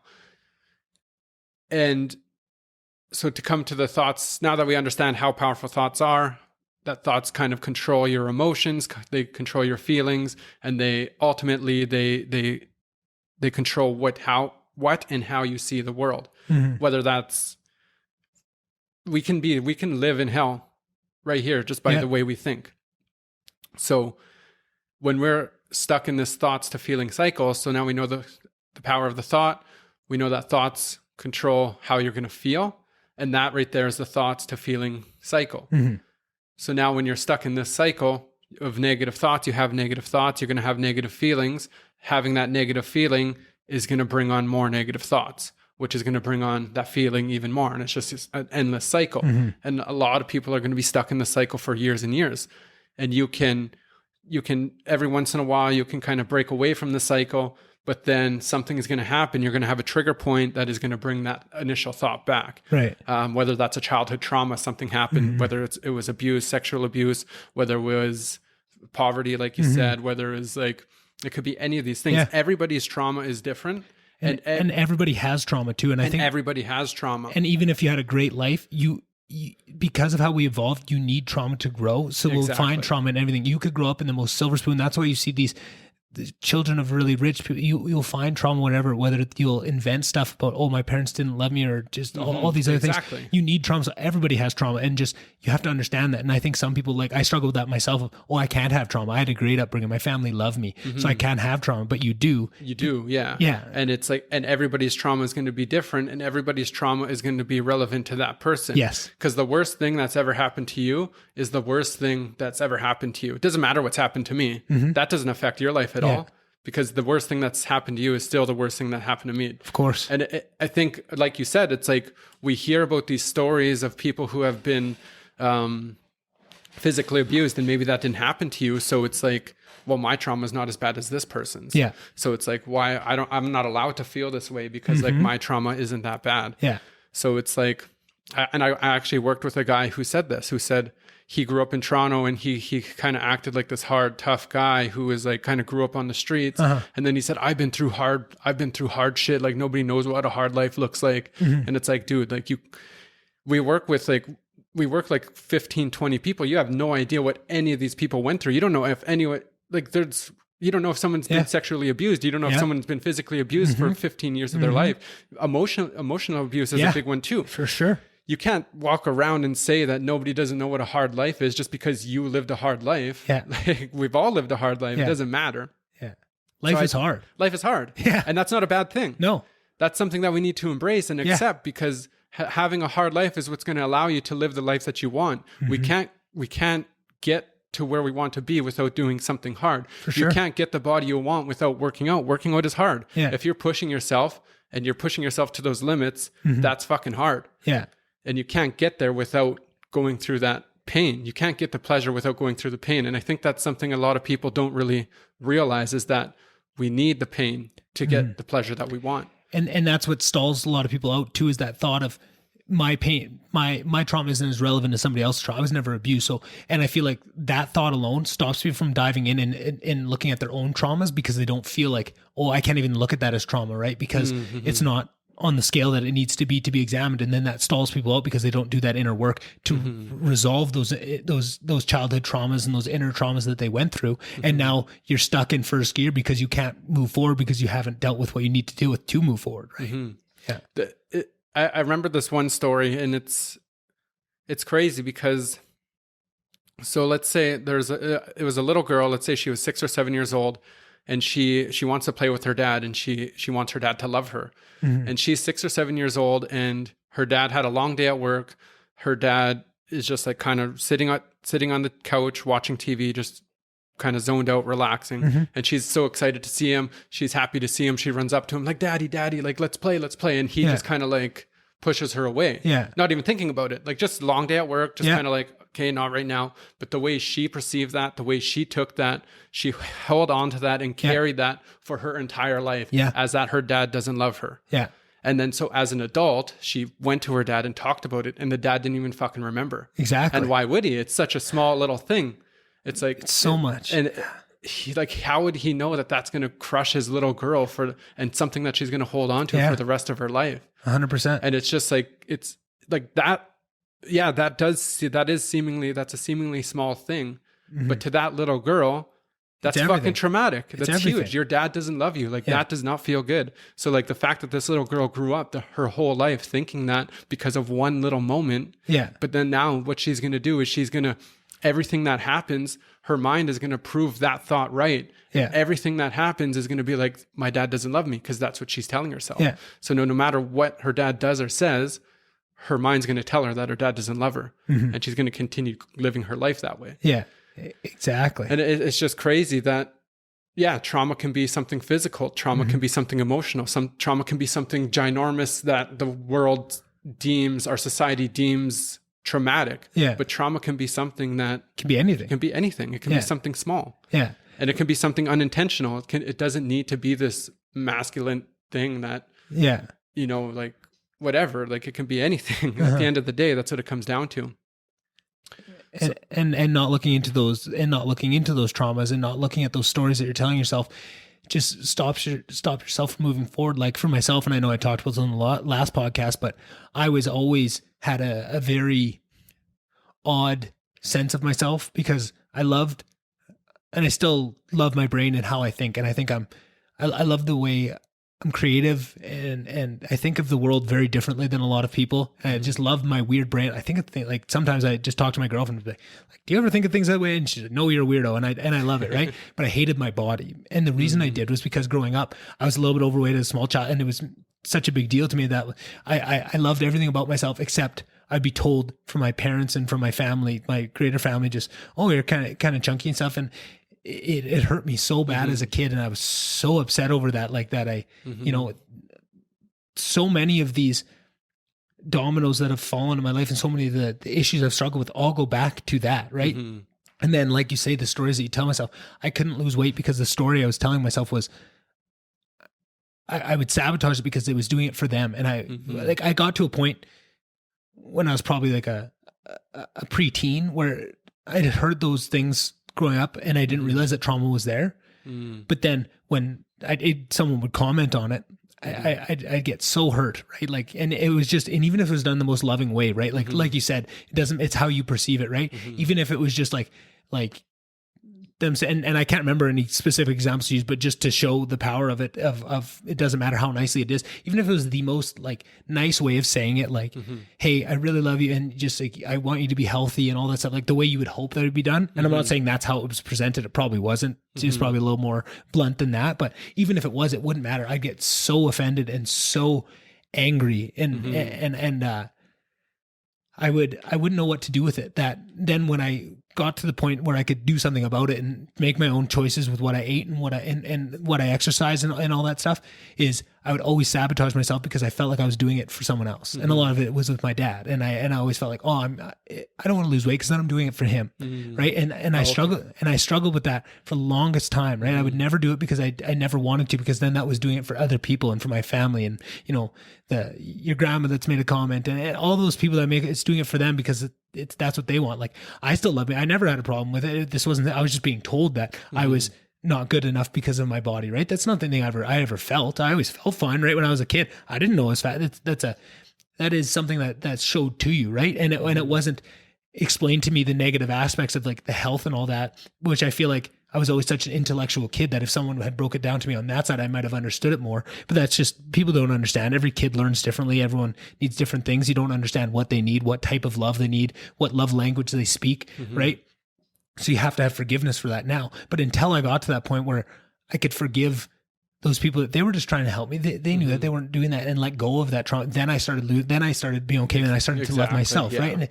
And it's so much about those stories of what you tell yourself, but just to not even realize something. I just realized after our podcast last time, you had mentioned something just in passing, and actually when I re-listened to it, I didn't hear it, so maybe I made it up in my head. But I thought I heard you say something, and maybe it was one of your other podcasts that you had mentioned, but holding in your stomach, and I did that from a young. I remember doing this like I must have been 5 or 6 at the pool. I remember I would suck in my stomach, and I would try and breathe through my mouth because I could control it more. So I'd try and like, as I'd breathe air in, I'd suck in a little bit, and then as I'd breathe out, I would only let it go so far, and so I'd keep it at a certain point, right? Like, and it messed up my breathing. And I realized I never could breathe through my nose because I only breathe through my mouth because I was always trying to suck in my stomach and always doing these things for years and years and years. And then when I got into breath work and realizing it, I feel like, man, it is so unnatural. I don't even know how to breathe. And I've had to retrain myself over the last 6 months on just how to breathe and breathe through my nose. And it's been a game-changing thing. But I can still see it when I try and like do breath work where I take deep breaths. I can feel the anxiety and the fear response to let me push my stomach out like this, like just to take a deep breath. I can feel that, and I didn't realize that trauma was there of just being so scared of looking fat by pushing my stomach out, that all these other effects, and that it affected my breathing, it affected all these things, and it affected how I worked out. And then to see, once I worked on my breath, the athletic gains I gained on it. Like, I'm just thinking back to it. Like, if I would have figured that shit out and got and worked through this earlier at an earlier age, like playing hockey, I would have been better at it, right? Like just running and trying to lose weight, because it all feeds in on itself, but you don't even realize that. I didn't realize that till a couple of weeks ago when me and you talked, right? And then after, when I was doing my breath work, I realized that. I was like, man, you don't realize those kind of traumas and how those stick with you, right? And it's embarrassing to talk about, like, and it's not embarrassing, because I'm at that point now where it's an important thing to understand of, and I've said this a million times on the podcast, so apologies to people that have heard this before, but you go through a process where when you're 23, you look back on yourself at 21, you go, oh my God, that idiot. Like, who is that kid, right? And when you're 25, you look back at 23, right? And you do that each year, but you have to realize that you are the only person that knows all those traumas, all those things, why you did all these things. Nobody else will ever know. You'll never be able to explain it to people to that degree so they will totally understand you. Everybody wants to be understood because you understand you 100%, you know, right? And I feel like people do use this a lot of religion. I always hear this saying like, oh, well, if God's real, he created me. He's all knowing. He knows exactly why I did all these things. I have nothing to worry about, right? And that's a natural thing to feel, because it feels so natural for you to have an understanding of why you do all these things that it's almost a disconnect for people. Why can't other people not understand it? But it's impossible for other people to understand it, and that's important. So you have to have that forgiveness. The only person that can forgive you is yourself, because you're the only person that understands all those reasons that went into that, right? Like, I can't be embarrassed with talking about holding my stomach in, because nobody else knows the comments and how they and what those emotionally felt to me to make me get into that point. But you have to have forgiveness to look back, and it's such a beautiful feeling to be able to forgive yourself and then forgive those people that unintentionally did those things to you, right? They didn't mean any harm. They just wanted you. They loved you, right? And it's, love is such a fickle thing, because it's so important that you want it to be exactly how you want it. And when it comes in different shapes and different forms that you're not ready for, or maybe doesn't completely match up, you completely tell these stories around it that can be completely detrimental, right? And I just think that's one of those things. But just to find a thing like breath work where you have these amazing gains in that, and maybe just to bring it back to you, does any of that story ring true with you? And then do you use breath work with your clients at all when you're working through that? Because I find that's a huge tool that I use. Absolutely. That's one of the first things we go over is breathing, proper breathing, and breathing through the stomach, not breathing through the chest. Right. And that's mostly for physical reasons. That's mostly so that people don't hurt their lower back when they're doing a deadlift or a squat. Right. Because we need to protect the spine. And by keeping that core nice and tight, breathing into the stomach and filling that with air is going to help protect that spine. So that's what we kind of go over there.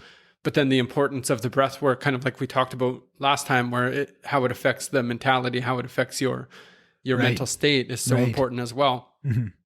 And I don't necessarily dive too deep into that with them, but just teaching them how to breathe properly. Let's say they are a high anxious person, and I mean, now that we're in a private gym, it doesn't really matter. But when they're in a big box gym, a lot of people have that fear. For sure. So if they have that high anxiety and they come into the gym with me, first thing we're going to do is we're going to breathe. You're going to lay on your back. You're going to take in 4-6 deep breaths. Beautiful. Really focus on the breathing. Just kind of awesome. Focus on where you're at. You're in the gym. Yeah. It's okay. Everything you're safe here. Everything's safe. 100%. And that's that brings me to another point. Gives me goosebumps just thinking about that, right? Like, because that's so, and sorry to keep interrupting, but I just think that's so beautiful and it's so important. And just to hear that someone's doing that for people, I just find that so beautiful. And like, honestly, you can see the hair standing up my arms. I love that there are people out there that are doing that for people, because I feel like I would have loved that, because I've felt all those feelings of being scared going to the gym and feeling all that. And that's exactly what you need. And using breath is the perfect tool for it. And that So you already know that. man. Oh, I love that, man. And that's something I dealt with myself. So that's why I kind of help people with that as well. And the thing is, or something I learned is, it's this quote, and it says, people aren't lions ready to pounce on you. People are humans ready to embrace you. Yeah. And I felt like that was so important to me, because I was that person who was constantly thinking that everybody was judging me. Yeah. Everybody was looking at too. me and 100%. making fun of me, whether it's my stomach, whether it's my arms, whether it's If you see somebody laughing, oh, they're laughing at me. They're laughing at me. You could see 2 people laughing in the gym or 2 people laughing at the bar, and they're laughing at you. Yeah. But 100%. they don't even know who the fuck you are. Yeah. They don't care who you are. Yeah. They don't care what you're doing. None of that matters. And maybe I remember when I was in grade like 5 or 6, actually it was grade 7, doesn't matter. There was this kid, and I remember exactly who he is. Yeah.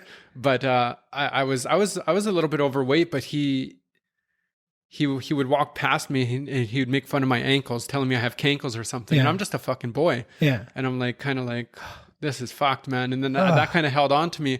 And he recently followed my Cardinal fitness page on Facebook. Yeah. And I was like, then that kind of came back, and I was like, fuck, man, whatever. But like, a second point I wanted to bring was, it's another quote that really helped me in terms of that anxiety in the gym, whether it's in the gym, whether it's at the bar, whether it's just walking on the street, whether it's even in the grocery store. Yeah. And it's a beautiful quote that I absolutely love. And it goes, I am not what I think I am. I am not what I think, or I am not what I think I am. I am not what you think I am. I am what I think you think I am. So it's not that what I think about myself isn't what I am. What you think about me isn't what I am, but what I think that you think about me. So if I think that you think that I'm awesome, I'm going to feel awesome. Yeah. But if I think that you think I'm stupid, I'm going to feel stupid. And the thing is, that's how I lived my life for so long, is I thought everybody thought that I was stupid. I thought that everybody thought that I was fat. I thought that everybody thought I was like this piece of shit or this loser, whatever else I would say. Yeah. And everything in the book is probably what I would say. But I realized that it's not about what I think about myself, and it's not about what other people think about me, but it's it's the thoughts that I'm putting into other people that are projecting back onto me. And that was so important. So at the end of the day, it does come down to what you think about yourself, because if you think positive things about yourself, you're going to think positive, you're going to put positive thoughts into other people about you. So to me, that was so important to understand that I really need to work on myself, and I need to improve my self-confidence. I need to improve all these different areas of my life so that I wouldn't have that, so that so that I would be able to go to the gym and I wouldn't be thinking that people thought I was some loser or some idiot or whatever it was.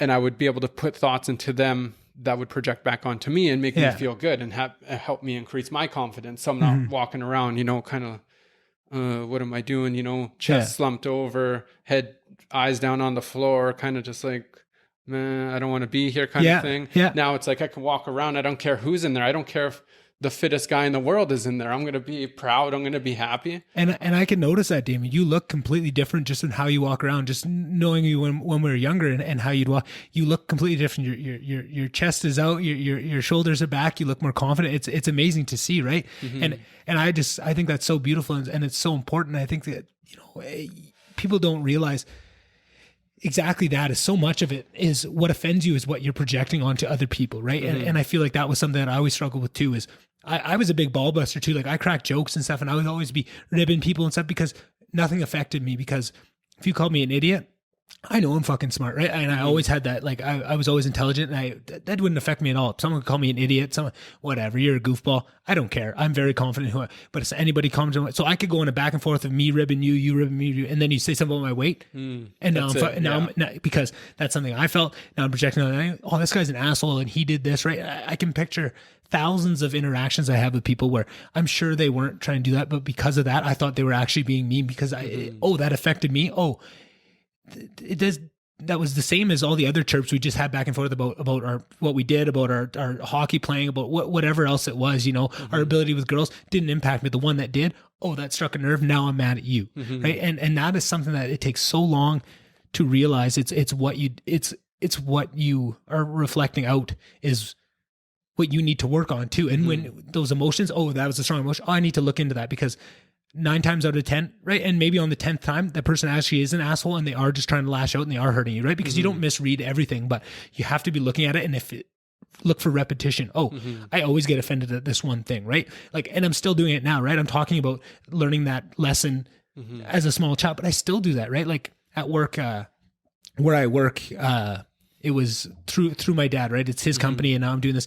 And I know I've done a bunch of things and some quite impressive things, right? Like just taking it out. But I'm always worried that everyone thinks I'm a fraud and everyone thinks that I don't know what I'm doing and I just got here because of my dad and all that. And I've been struggling. That's probably other than my weight issue, that's been the other issue of just everything's been handed to silver spoon, all that stuff. And that's been a huge issue with me, right? Like I never get in fights with anyone, right? I went through my whole hockey career, not one suspension, not nothing, never got in a fight.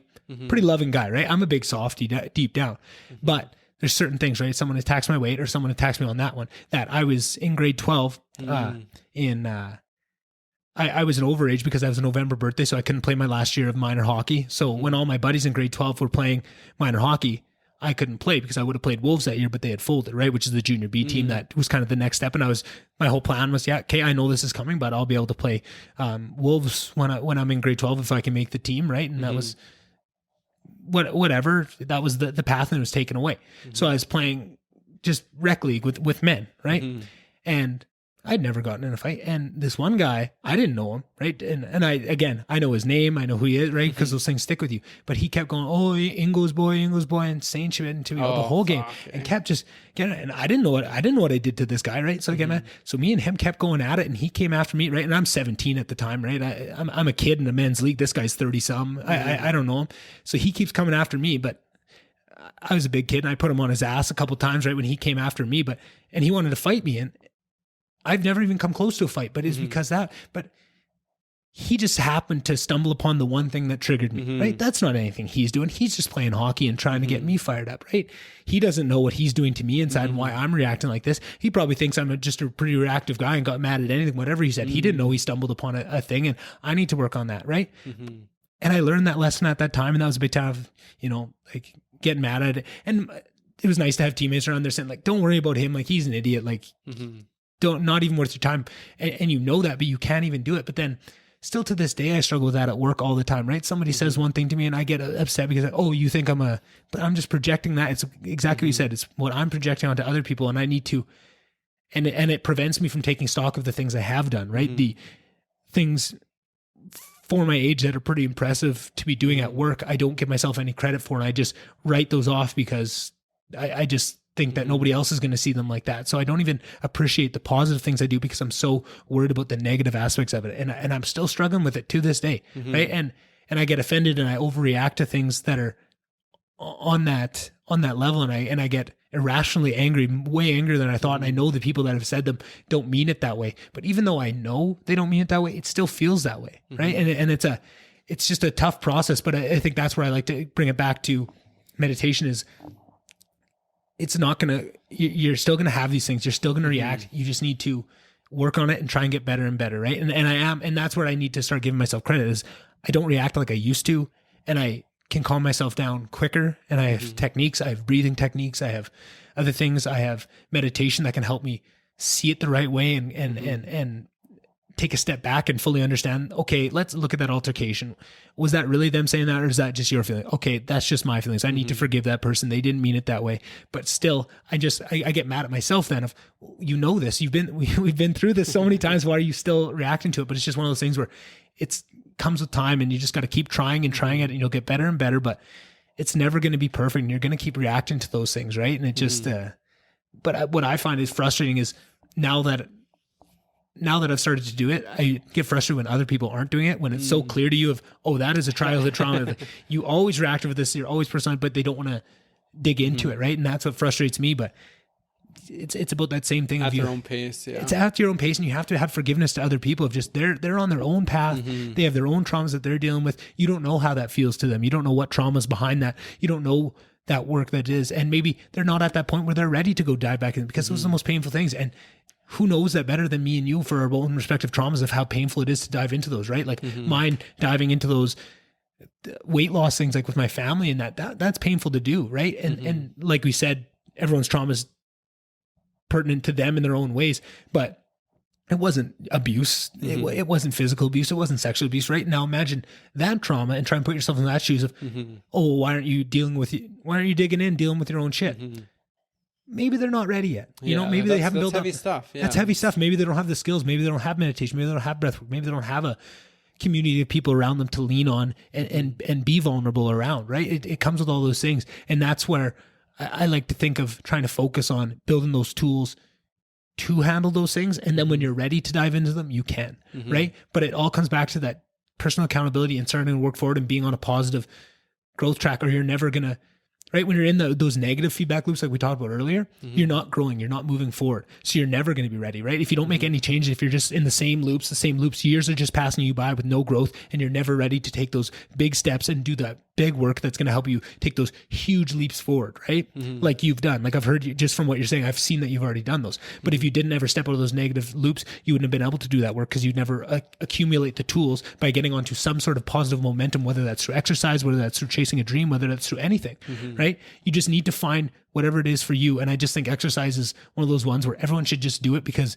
it's a freebie, right? It's hard to find. It's hard to find what really is passionate to you and make that your goal, right? That's hard to find. But exercise, it's not hard to find. You know it's there. You know the aspects that have, and there's so many people like yourself that can help you walk through it if you are scared of it, right? Because that's the other part. Fear is a huge piece of that, and you got to lean into those fears. But having someone that can walk you through, take you to a gym and do some calm breathing and tell you it's okay and tell you it's safe and help you, teach you all the machines, so you go in there and you're not worried. Oh, is someone worried that I'm going to do this wrong? No, I know I'm not doing this wrong. I had Damon show me it, and he knows what he's doing, right? Just that knowledge base is so important, right? I struggle because I find it so important, and I know that this is something that more people need to understand and more people would benefit from understanding. But how do you could tell someone could listen to this podcast the whole time we're saying, and hopefully it connects them, but it's not going to connect with everybody. There's still people that aren't ready to hear exactly this stuff. So I guess all you can do is just try and lead by example, like you're doing, exactly, right? Like and it's so cool to hear things that aren't explicitly what we're talking about right now, but are in a way, right? Like things like bringing them to the gym and helping them breathe through and create that's not explicitly working on their traumas, but it's tools. It's in their own way. It's small bite-sized pieces that help them gain the tools, right? Like instead of building this whole tool up, you break that into 10 little micro tools. And then eventually, once you take them through over a couple months of them building those together, now they have one tool to deal with that, right? It's a slower process, but everyone moves at a different pace, right? Oh, exactly. It's very interesting. Very interesting. It's kind of, I like you brought up the fact that like one of your trigger points was people kind of telling you that your family handed everything down to you. And it's like, and that can crush a person. It's like, well, then like I'm not worthy. And then now you're dealing with these feelings of unworthiness because everything's been given to you. Yeah. And I don't think that's fair to the person. So for you, in your case, I don't think that's fair to you, for people to walk around and just assume that everything's been handed to you, and it's like, okay, yeah, your family built themselves up to this point that everybody's trying to get to. So of course they're going to help you out. Of course that doesn't mean they're doing everything for you. You still need to put in this work. Yeah. So for myself, if I want to build myself up to that point and I want to help my own son out, I don't want him to go through that where it's like he's feeling this unworthiness because people are looking at him and be like, oh, well, his dad just did everything for him. Like that's fucking bullshit. Yeah. we look at, I think Donald Trump would be a good example of this, because he's a self-built billionaire. Yeah. He's now the president of the United States, but but then people will kind of shoot that down because his parents gave him $1 million loan. Right. But it's like, what did he do with that $1 You million? give a million people $1 million loan and see what they turn it exactly. It's like, it's the amount of work you're putting in. It's the work you're doing. Yeah. Because you give 10 people in Slave Lake what your parents gave you. What the fuck are they going to do with it? You look Right. at the kids your age. What are they doing with their lives? They're working in the oil field. It's like, they're just like, working on rigs or whatever it might be. They're just doing labor work. Are they going to be able to take what you got and do what you're doing with it? Probably not, because you're willing to put in that work. Right. It's not that you're not worthy of this stuff. It's just that you're going to be able to put in the work and build yourself to that point. Yeah. But I don't think people understand that, because they're jealous. Yeah. They're jealous, and they don't think that they could do that. They don't think that they could do what you're doing because of what you got or what the help you had. But everybody has help. It's just, what are you doing with that help? What are you doing with what you were given? And what makes it more painful is knowing, and like you say, nobody else knows exactly what you're going through but you. But to know what my parents did, because they knew that and they understood that, in the way that they raised me, and it's something I've been, over the last couple of years, I've been, I've tried to be explicit with them, of thanking them for this, of, I was working at 12 years old, right? Like, they made sure I had a job. I haven't not had a job since 12 years old, right? And it was that they helped me get those jobs, right? It was working in filling jet drums, putting decals on the jet drums. I was 12 years old. Then I worked in the C-store. Then I worked in the shop. And you're always working and always doing those things. And we never wanted for everything, but they made sure that they would only. Actually, we were just talking about this the other day, because for what they had and what they could give us, they found this beautiful balance of not giving us everything, right? But then spoiling us in little ways, out of the public eye, and sometimes within, to help us be the cool person. Like I was telling my dad the other day, like when at one point there was this one cell phone that came out. It's called a rocker, right? It was like a slide razor, right? Those razor phones that came out that were the bigness. Then they came out with this slide one, and it could put 100 songs on. This was before the iPhone, so having music on your phone was the coolest thing, right? And I think I'd said to him, man, that'd be cool, knowing like there's no way I'd get this razor phone. That's just not how it was. That'd be an extravagance that we wouldn't do. But just, he pulled some strings through work, and they were really hard to get too. So he went out and pulled some strings and got me that phone, and I was the cool guy on campus, right? Like I had the coolest phone, and it was so cool to, and they did that every once in a while, right? It wasn't all the time, but every once in a while they would let us do those things, and it was so cool, and it meant so much. But I think if they would have done that all the time, and I've seen kids that get anything they want all the time, right? Like we have some close family friends that do it, and it's not as special when they do get the right. They take it for granted, and I'm so grateful for that. And I was really unaware, and I credit them for this. Is I was unaware of what they had for a long time, until I was honestly almost embarrassed to say, like, I was well into my teenage years before I had a full understanding. It took some people like almost saying that to me to realize what I had, which I think was why there was so much trauma around it. People saying like, look what all they gave you. But to me, I don't see myself as that much different than everybody else. All I got was a phone. And it's like, right. And those little things. And I was also very grateful. And I understood that, because my parents were always very good at saying, like, you have to be cognizant of what you have. Everybody doesn't have this, and you have to be grateful. And I always had that, but it wasn't that crazy. And they always made me work, and they always instilled in me these values. So I felt like, like you just don't understand. Like, you say all these things, but I don't actually feel that way. I didn't feel like everything was given to me. I feel like I worked hard, and it devalues all that hard work when you say, oh, it's just given to you, right? So it's such and it's this thing about a trump card, where that was what bugged me so much about, for both reasons, is I always felt it was this weird dichotomy of, I was infinitely confident and infinitely, what's the opposite? Like self-conscious almost. So like I said, because I have this grandiosity in my head, and my ego is so huge about like who I am and what I can do. And that I'm an amazing person. I'm going to change the world. I always had that, but it was always tempered by these other things, right? And I always felt like it was a trump card, where, because these things would roll off my back, right? Just going back to the example I said of ribbing with someone, of just, oh, you're an idiot. Well, it doesn't matter. I know I'm smart. Like, oh, you're this. Nah, it doesn't matter. And then someone's like, oh, but it doesn't matter. So then there'd be people that I would not think very highly of. And again, I was a very loving person. So I still feel, I know I have to have forgiveness. And looking back on it now, these were people that had really rough goes of it, and I can have forgiveness for it now, but as a child you don't see that, right? And I would say like, who is this person? And then like, whatever, they shouldn't matter to me, but they'd have that trump card of this loser that had nothing going for them, weren't trying, were just mean to people, full of hate, could make me feel bad. Because why should I care? And I know I shouldn't care about this, but you say something about my weight and now you've won and I feel bad. And I hated having that trump card over me, which is the same thing of those. Is just like, I know I'm better than you. And if let's put anything, whether it's athletic, whether it's, like there's very few things that you could beat me in terms of what it was, whether it's reading, whether it's intellectual, whether it's math, right? I felt like I was so good at all these things, but it didn't matter because you had that trump card and you could say, oh, you're fat, and I'd feel like shit, right? And there's something about that just always got to me. I hated having people letting that come over top of me, but the only reason it was hanging over top of me is because I was letting it, right? And that's the big piece. That's the come to Jesus moment of realizing that, like, oh, this is all on me, right? Like, if I don't care about that, if I can forgive myself and understand that, no, I know I work hard. I know this wasn't all good to me. I know I am talented, and I'm loving, and I'm compassionate, and I have all these things. I don't have to be offended when people say those things, right? And that's the armor you can build up against those things. And like we said earlier, it's not going to just stop completely. You're not going to stop reacting to those things altogether, but it helps you be quicker to reset, be more understanding in the moment, right? And every once in a while you find something like, oh, I'm about to react to that. No, I don't need to. That's my own thing. And you catch it, right? And you don't do that all the time. Sometimes you're just in the wrong moment. And then what's nice is to find all those other aspects of your life, right? You find, when am I more reactionary, right?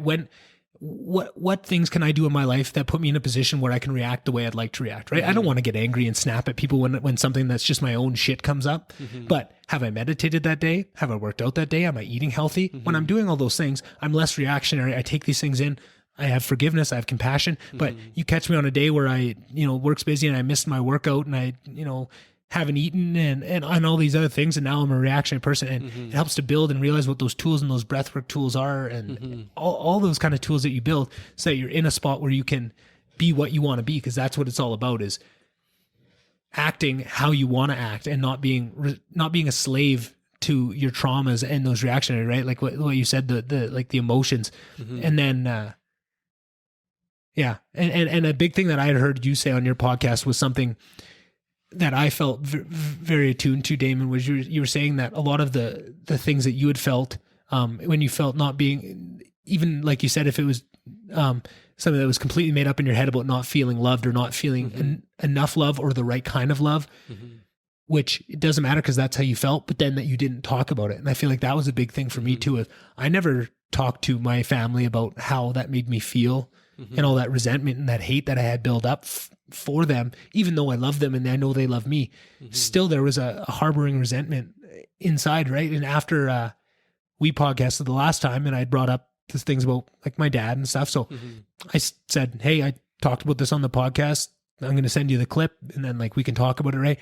And it feels so much better to have that understanding and to know that I've forgiven him and he's forgiven me. Well, forgiven me for saying, not that he didn't have to, right? Like I just mean that everything is good. It just makes that weight fall off so much. Absolutely. And just having a base to talk about those things. And what I was hearing you say is just, it doesn't even need to be talked about with that person. You can say it to a room or write it down. And I just wanted to maybe see if you had anything to expand on that, because I just felt like that was such a powerful moment. And just listen to it the first time and then re-listening to it this morning before this podcast, both times I just had goosebumps just thinking about that, of how much I connected with that and how much I really struggled with that in so many ways. That's just one example, but there was so much where just bottling it up and harboring this resentment and that hate, just it doesn't do anything for you, right? It just hurts you. Yeah. I think when it comes to like stuff like hate or resentment, it's like drinking poison and expecting the other person to die. It's like, it doesn't do anything. That person's not going to feel it. It's all on you. If I express negative energy, it comes back to me. It's not going to come to you as long as you kind of built your own force field and you're able to deal with that stuff. But I think just expressing yourself in any way and however you do that, whether that's with words, whether you write it down, whether you talk to a friend, whether you send an email, whatever it is, that's going to look different. Some people can express themselves physically. Like you said, people are able to go out and play sports, and I feel that's a way of expressing themselves. It's like that's how they get rid of that negative energy. Right. And I feel like everything kind of just flows. And if you have negative thoughts or negative feelings, or if it's a negative experience, I feel like everything passes. We hear it all the time. The storm is never going to last. Mm-hmm. And it's the same thing with our negative thoughts. It's the same thing with our negative emotions. It's the same thing with the negative experiences. So that's one thing that helped me, is just understanding that negative thoughts are going to come and go. They always do, and they always have, Mm-hmm. which means they're always going to. So I look back at all the negative thoughts that I used to have. So when now I have negative thoughts, I kind of, first of all, I notice them. I notice that they're there. One of the ways I've learned to notice them is just imagine that thought is in a bubble, and all you're doing is tapping that bubble. Mm-hmm. Just tapping the bubble, and it just pops. That's it. And then it's gone. So another way I've kind of learned to deal with them is imagine you're sitting on a bridge and there's a river flowing underneath you. And in that river, you have all types of things. You have your negative thoughts, you have your positive thoughts, you have good memories, bad memories, whatever it might be. Everything's kind of flowing through this river. And whatever you hold on to, it's going to be with you. Yeah. At any moment, you're able to put that back into the river. You're going to allow it to continue to flow. Mm-hmm. There's so many thoughts that are flowing on past you that you don't even recognize, and they don't affect you, but it's the ones that you pick up. It's the ones that you hold on to that really weigh you down. So if we kind of take that analogy and expand on it a little bit, the negative thoughts are going to be a lot heavier than the positive thoughts. So if you continuously hold on to those negative thoughts, eventually your bridge is going to break. Yeah. And then you're struggling. Then you're fighting for your life, and nobody wants to live in that state. Mm-hmm. So it's so important to, bad things happen. That's just a part of life. Hold on to that thought as long as you need to, but make sure that you're letting it go in some fashion, whether that's talking to somebody, whether that's just meditating and that's exactly what I was going to say. And like figuring it out for yourself, but you need to express that somehow. You need to allow that energy to flow in some way. When we hold on to things, that's when it becomes a problem. It's not that having bad thoughts is bad. It's not that having bad experiences is negative. It's just holding on to that stuff is when it becomes a problem. Yeah. And if we continue to hold on to the things that happened to us in our past, then that's how we're going to continue to feel. That's how we're going to continue to live.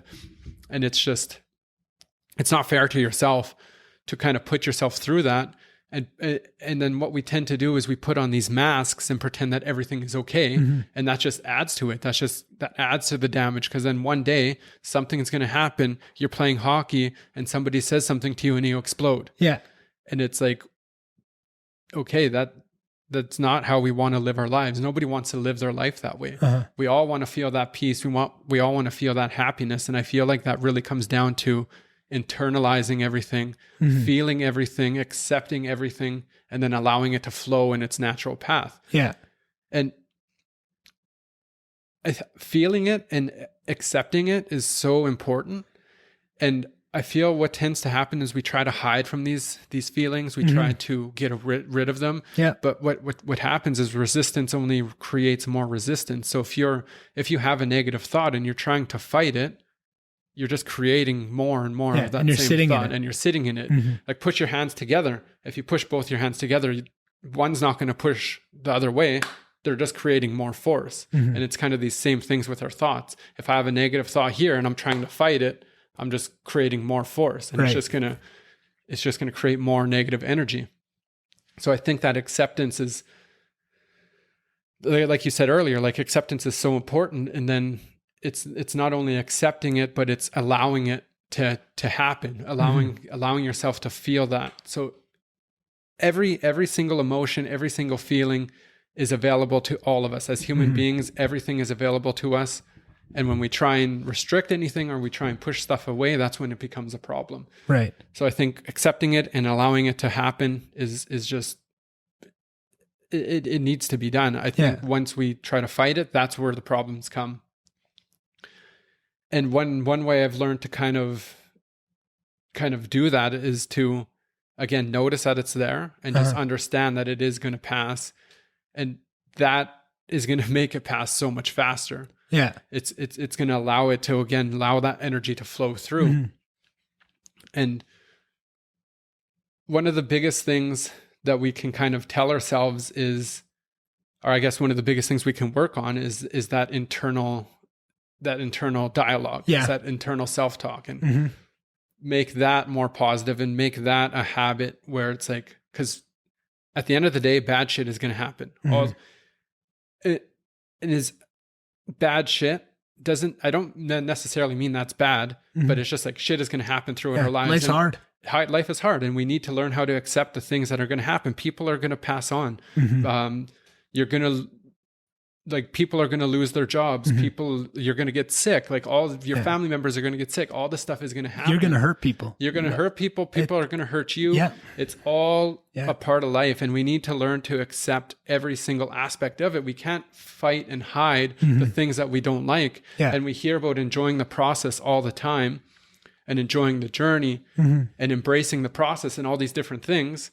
But then we want to pick and choose what we embrace. We want to pick and choose what we enjoy. You have to embrace all of it. You got to embrace it all. You got to enjoy it all. That's something I struggle with a lot. And a lot of people do. And I do too. Like, I'm not perfect by any means. Yeah. And I still have bad days. I still have negative thoughts, and I still have to deal with that stuff. I can still look in the mirror and see that 285-pound person that I was 3 years ago. Yeah. It doesn't necessarily go away.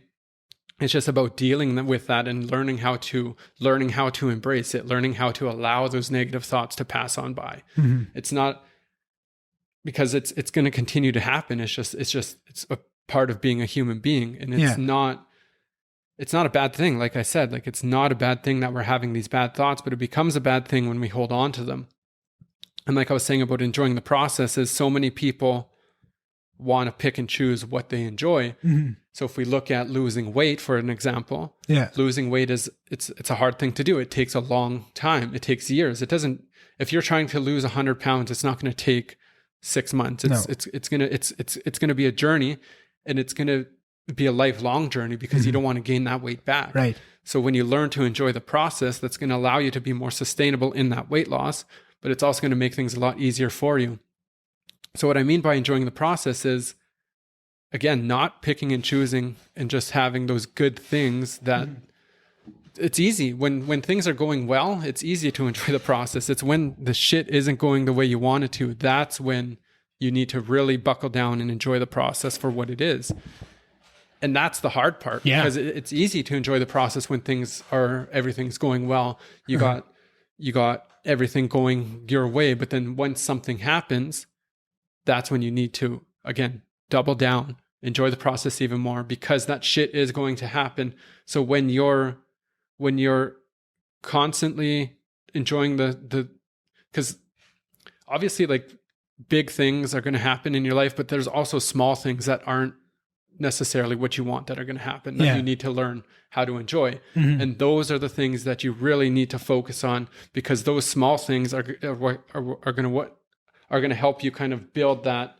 So when something big does happen, you've built yourself to this point where, okay, that big thing is still shitty, but it's not as big as it would have been if you didn't put in that work and you didn't slowly start to enjoy the process. And the tools you've built along the way. And then build those tools along the way, add to your toolkit, these different things, these different principles, these different mindset techniques, meditation, working out, proper nutrition, drinking enough water, all these different things are going to help you kind of prepare you for that shitty thing that's bound to happen. In everybody's life, something is going to happen. We lost our grandpa in June. And that was like one of the biggest things we, as a family, we've ever had. We've never dealt with a huge loss. We've lost an uncle a couple of years ago, but losing a grandpa is it's a big thing. And it was really hard for us. And it's really hard to see your family kind of have that sadness. And it's and you see pillars of strength that you've seen in your life go through something. Through something like that. And like for myself, I held on to a lot of grief, I held on to a lot of guilt because I didn't visit him as much as I should have. So now all those negative emotions are coming back to me that I have to deal with. But I've built myself to the point where I allow myself to feel this feeling. I'm not trying to fight it. A couple of days ago, literally 2 or 3 days ago, my mom posted something or my auntie posted something about my grandpa on Facebook that just like brought on this onslaught of emotion. And I embraced it. I felt it. I was like, sit with it. And it felt good. Like I'm sitting here crying, I'm holding my son, but I feel good. Like I don't feel bad because I allowed myself to have that sadness. And I just accepted it. And that was such a beautiful moment for me because so many people are afraid of that sadness. They're afraid to feel these emotions that were deemed bad. Yeah. Where it's like, and then I kind of learned these things throughout the years where it's like, okay, I'm just going to feel this. And like, it's weird to think that sadness felt good. Yeah. But it did. And it was like, it was like kind of just blew my mind a little bit. I was like, hey, I seen the picture. I kind of felt the like emotion starting to fester. And I was like, I'm just going to accept this. I'm just going to allow my tears to fall. I'm just going to feel this for what it is. And it was literally like 10, 15 seconds. And it was that was it. Yeah. And it was like, I was on with my day, but I could have sat there. I could have held on to it. I could have tried to fight it. Oh my God, I don't want to do this. I don't want to do this. And then it would have just been worse. And it would have lasted. And who knows how long that could have lasted for. But by accepting it and allowing myself to feel that emotion, I turned that into a positive experience. I made that something that was good. And it felt amazing. And I'm so happy that I was able to kind of build myself up to that point where I can feel that, or where I can allow myself to feel that. Does that make sense? Is there anything you want to say on that? There's so many things I want to say on that. I'm just trying to keep track of all the areas I wanted to comment on that. No, I think that's beautiful. And that's exactly what you're saying is we don't have to be slaves to that emotion. You can let it feel. And I think that comes back to, so many questions I want to get into, but so one of the questions I want to ask you is just, what your thought is on what being a man is, because I know that's a big part of your podcast. And I know you ask that of other people. And I also want to ask you about fatherhood, because I know you're a recent father, and that's something I'm so curious about, because that's an area that I know I want to be a father one day, and I want to have kids so badly. And I want to work on myself and make sure I'm at the right, and I've done everything I can to prepare to make sure I can give everything to my child that I can. And then also, hearing you talk about enjoying everything, right? That's something I really struggle with, because I always was so regimented in things I like and I don't like, and I'm just gonna grind through these parts I don't like and get back to the things I do like. And I segment my day. I know from 8 a.m. to I know from 6 to 8 a.m. is like workout time. I know and I've worked to enjoy that, right? I've got my treadmill. I can put on my shows. I've got things I enjoy. I can think, and I found that I can enjoy that time. But whereas before, I used to hate working out. That would be an hour that I'd lose to my day, right? I always portion my days into like the parts that I was gaining and losing, right? Like I have to get through this part of the day to enjoy this part of the day. But you can take everything, right? And then work from like the 8 to 5. Some days I'm enjoying it. Sometimes I'm embracing it. Some days I hate it, and it's a slog to get through, right? And it's about realizing what parts of that I like and what I can do to enjoy it more. What can I do? Do I need to hire somebody to take off these parts that are really making me not enjoy it? Do I need to reframe how I look at this part of it, right? And then at the end of the day, from my free time till 8 o'clock when I go to bed or whatever, to start getting sleep, to try and be asleep by 10, right? I have everything segmented, but I need to just enjoy the whole thing. And I found that one of the tools I try to use, meditation again. I want to go back over meditation again, and something that you had said twigged another thing in my head there. But I like to think of just how amazing it is that out of all the stars in the universe and all just my understanding of evolution and what things had to happen for life to be created, and then for it to evolve to this point for us to have all these things, it's just so amazing. Like life is just so beautiful. And I think just when you think of it that way, sure, you might be doing something tedious at work, but just the fact that you're alive and you have a consciousness that you can think to do these menial tasks, like everything is beautiful when you think of that. And I know that's kind of a religious thought, right? Spiritual thought to think of things like that, but it helps you bring you back, right? And I feel like the way I always look at it is just think of space and just the infiniteness of space and all that, and just how the magnitude and how beautiful that is, because that's something that has always been interesting to me, and that helps me enjoy these things. If I'm really not enjoying something, I like to think of that. And then just before I get back to my questions about fatherhood and being a man and stuff, the other thing, I really like what you were saying about the river analogy and being on that bridge, and what you pick up and what you put down and the weight that it carries. And I feel like something that people struggle with a lot is they don't have the tools to put things down. They don't know how to put things down, right? And I feel like that was something for me is growing up in Slave Lake. A lot of the tools that I use now were not taught to me because they were female, they were feminine. You don't need to know this. You don't need to know how to cry. You don't need to know it's okay to cry. You don't need to know how to talk about your feelings and all these things. So I didn't have any emotional tools in my toolkit other than anger. So everything went back to anger. When I was sad, I was angry. When I was scared, I'd get angry. When And that would be the only way that I would deal with things. But then I found through meditation is, like you said, you were saying you can keep the positives and leave the negatives. But I found with meditation, what it was is just, I didn't know how to put anything down, whether positive or negative. I didn't know how to let anything go.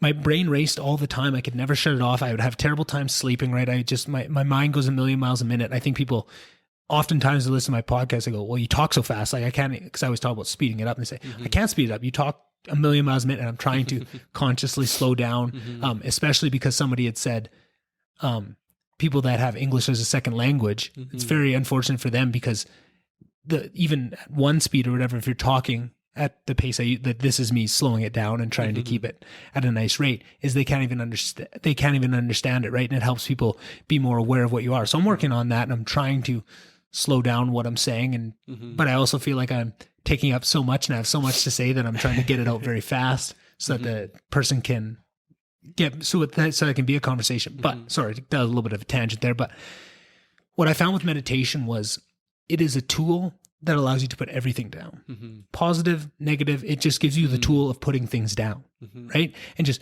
dropping everything for that 5 minutes, that 10 minutes, that 20 minutes, whatever you can afford. You let everything go and you're weightless, and it feels amazing, right? And that is when you get in touch with the universe and everything around you, and all those things that you haven't been thinking, they rush in, and it's your job of what you let in, and maybe taking some realizations and then going back to base. And once you get better and better at it, where you can slip back into that easier and easier, you can use it more as a tool. So if a good realization, right? Like lots of times I'll be meditating, and this really tough thing I've been working through at work, a solution comes out. I'm going to just think through this thing. Grab some tissue. Yeah, I might. Oh, there's some right there. Oh, no problem, brother. Well, I'll keep talking to you while you walk over there. What was I? It's just it lets you get to a point where, you're weightless, and almost nothing matters to you, and that's when the real things, that those stories you've been telling yourself kind of fade away, and the real truth comes out. And whether that's your truth that you've realized, or the truth of something bigger, or whatever it is, or some sort of universal consciousness that lets it enter what you're thinking, it's a really powerful tool. And then even when you come out of it, those things get picked up pretty quick, right? Like you put all these things down, and you meditate, and you go back to work, or you go back to whatever you're doing, and quite quickly those things come back to you. But it's just that small piece of it that allows you to be comfortable with letting things go in general. And that lets you, now you can target more towards the negative aspects and trying to let those things go. But for me, I was never had much tools for letting things go altogether, whether it was positive or negative, right? And like you say, you can't sit in the good or the bad too much, right? If you sit in these negative thoughts, they reproduce. If you sit in the positive thoughts, you don't move forward, because you're just sitting there enjoying what you have, and you're not actually striving for more, right? Like it's that balance of having both.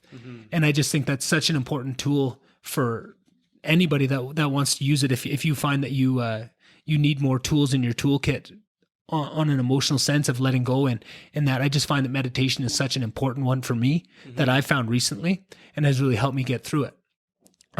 So I was just thinking of, you don't want your bridge to break, right? And I've been on that point where that bridge is broken before, and I've been, gone washed down that river and had a tough time for a couple of days, and you pull yourself back out of that river, you build that bridge back up, and I don't want to let this happen again. What other tools can I have, right? I need to start letting some of these things go. I need to keep a balance of what it is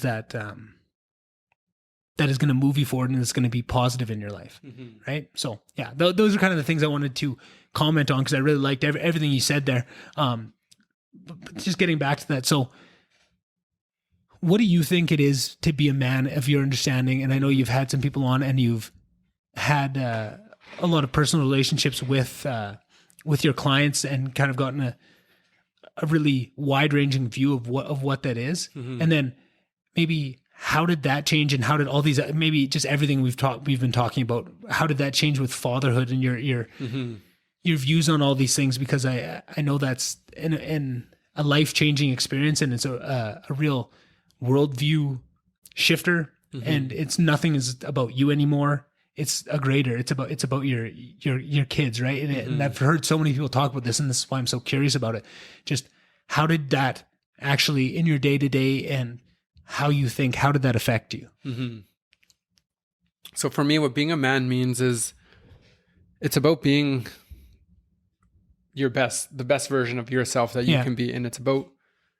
And it's not restrained to male or female. Yeah. It's not about the body parts you have. It's not about any of that. It's a mindset. It's about a mindset, and it's about doing what you need to do to get to where you want to be and be who you want to be. I feel like a lot of us out there don't really understand what we want to be or what we should be doing or anything like this. And I feel like being a man is being able to find out what that is for yourself and then helping other people get to that point. Yeah. So with that being said, a lot of it ties into being a father as well. To me, being a father isn't necessarily being like a boss or like a tyrant, which you kind of see quite a bit in the world is parents seem to think that they're above this child. They're here to tell this child what to do. They're yelling at their kids in the parking lot at Walmart or whatever it might be.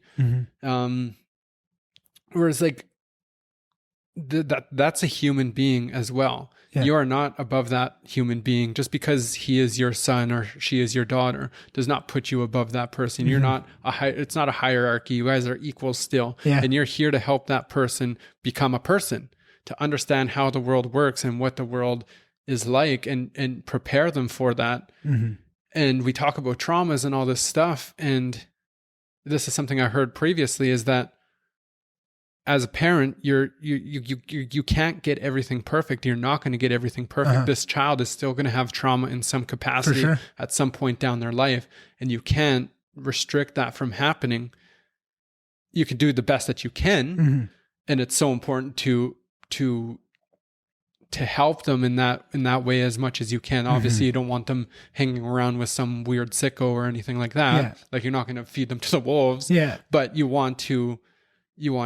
So for me, like, being a man is about being a father, and it's about guiding this human being into a world that is very confusing, very complex, where you have 40, 50, 60-year-old people who still don't understand what they're doing, who are living a life that isn't their own life. They're living a life that they've kind of been told to live, and you can see the unhappiness with them. I worked in the oil field. I worked for labor companies. I worked in construction, and these are the people that I'm kind of talking about, I guess, is these people who are 50 years old and still working with a 17-year-old, and that's not necessarily a bad thing if they enjoyed it and if it's what they love, enjoyed right? it, and exactly. But you can tell the difference right away. You can tell if that's where they want to be.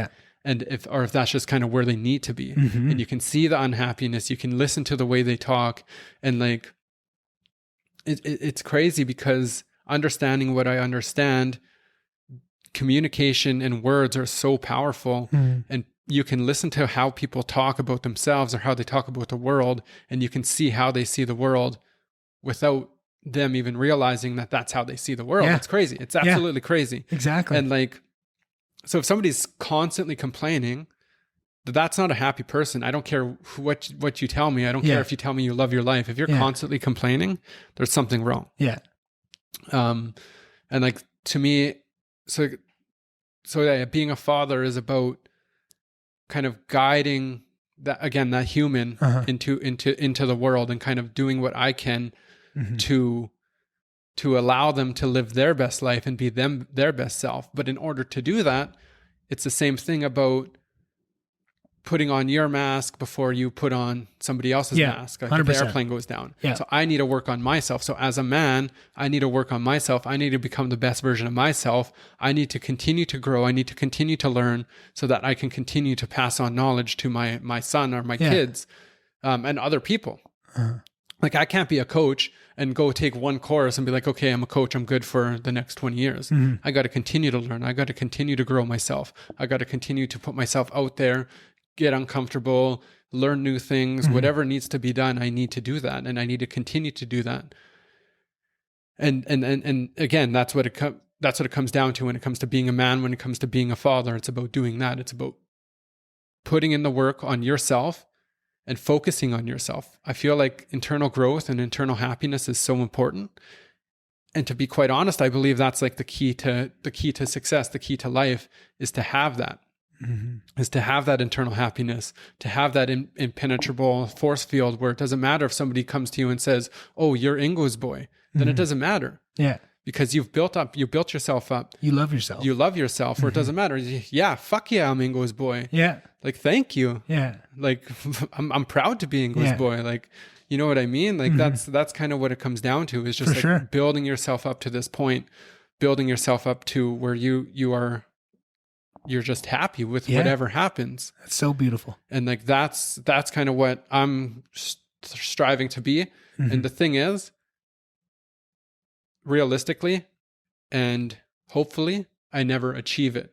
Because if I do achieve it, then it's like, I don't think I've achieved my goal. I think I've achieved something else, because truthfully and realistically, that path is unlimited. It will never end, because if you're constantly growing and you're constantly improving, then it's never going to end. And that's kind of what it means to me to be a man, to be a father. Wow. So that I can pass that on to my kids, my son. And that's there's so much in that. And that's it's so funny to hear that, because that's almost identical to what I think in so many ways. I just to touch on a couple of the points you'd said. Treating kids as equals. I think that was one of the biggest things I struggled with as a child. Was I always felt intellectually on par, even though I didn't know some things. I felt like I just hadn't learned them yet. And I feel like and I felt like they would hold it over me. Like, I feel like I had terrible relationships with most teachers, other than, Mr. Zimmer, Mr. Carlton, right? The ones that were kind of hard asses and earned respect, and they treated you with respect if you worked hard. And then someone like Mr. Fisk, I don't know if you had Mr. Fisk, but he was, he would treat you as an equal, in a lot more ways. And I feel like I needed that so much. And I was so desperate for that, because I felt like there was no adults in my life from the time I was little, and I was always the youngest in my family. So I always felt like everybody treated me that way. And I felt like I was treated like a child all the time. And it was so frustrating, because I felt like I could do more, and I was being underutilized. And I feel like people didn't take me seriously, even though I had things to say. And I feel like that's such a huge part, and probably a big reason why I started this podcast. But I think, I listened to a podcast, with, Eric Weinstein, one of my favorite people to listen to. He's a mathematician, physicist. He's the manager of Thiel Capital. Peter Thiel, the billionaire. So he manages Thiel Capital for him. Just an extraordinary guy. And he had his son on his podcast, and his son was, I think, 17, or maybe he's just turned. It was his 16th or 17th birthday, and you could hear the way he talked to him and the way they talked about him growing up. And he was always treated as an equal. They never looked down to him. They always, and just to see what that did, I just thought, man, that is exactly what I want to do with my kid, right? That is what I want to build. I want my son to grow up knowing that he is always on, he can ask any question, and I won't try and dumb it down to him. I will try to explain it to him. And then if I need, I'll try to explain to him the way that I would want to explain to me. And then if he can't handle it, then I will dumb it down and give him another way. Or not dumb it down, but I'll try more issues. But I feel like a lot of time people hand ignorance instead of had knowledge, because they don't think you can handle it. They just, they'll give you what they think you can probably comprehend, instead of trying to give you the full information and then moving a bit down from there, because it's easy, right? They want the quick fix. They want, what is going to end this question the fastest, right? I don't have time for this. And I feel like that is so important. And I'm so glad to hear you say that's one of your goals, and that's what you're working towards. And then the other thing, and it's kind of what I was mentioning earlier, is I want kids so bad, but I feel like I have so much work to do on myself. But I feel like that's also a trap, because I feel like there's work that you can't do on yourself until you do have a kid, and you start to see some of those, because things are going to come up of when you start raising. I've heard so many people say, like, things from your own childhood come up when you have a kid, because you start to see it. And at different ages, you see different traumas that, I went through this at 7. You don't realize it until, so I think you can get caught up in not doing something like that. And I feel like this is a lot of things, right? Fear of starting this podcast here. I'm not ready for it. Right. Or a big thing was these in-person podcasts, right? I was creating all these excuses as to why I was not doing these in-person, because I was kind of scared of them a little bit, right? For sure, and you find that so much. But I think on a bigger piece than that is kind of what you were saying about, it's finding what makes you happy. Mm-hmm. and building a life for yourself where happiness, you're always going to have to work for happiness. Happiness is something that comes from within, not from without.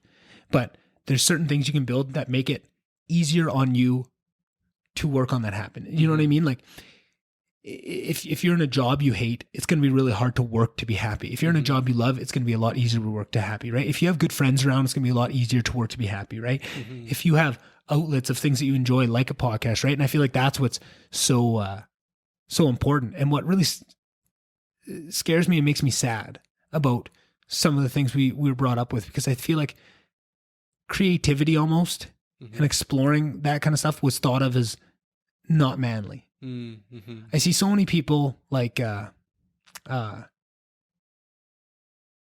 don't know if I should use an example. Maybe I'll run it by him before I put this out there. But like a Cody Miller, I was talking to him this week, and you know Cody a bit, a little bit, yeah. Like I know who he is. Yeah. So Cody was always just this brilliant kid in his own way. I think misunderstood in some ways, but brilliant in what he could do with his hands and what he could build, and just very creative. But I feel like it was never nurtured. That creativity was never nurtured in ways, right, in school and all those things. And I feel like if we could have gave him a camera and a YouTube channel and said, okay, you want to build knives and trucks and crazy shit, and well, let's get you some equipment, let's figure it out and just go nuts, right? And I feel like there's ways, or some people, you know, in drama, like a Travis Malbeuf, because I used him last time and I know he listens to this, so you know, was pretty good in drama class. But none of us, when we're all in drama, we just took it because we'd take it half-ass seriously, right? And I loved it, but I didn't want to show it out. And I think Travis was good at it too, and he enjoyed it too. But guys like us, I bet you, if we weren't so worried about what other people would have thought, we would have explored those creativity, and we would have been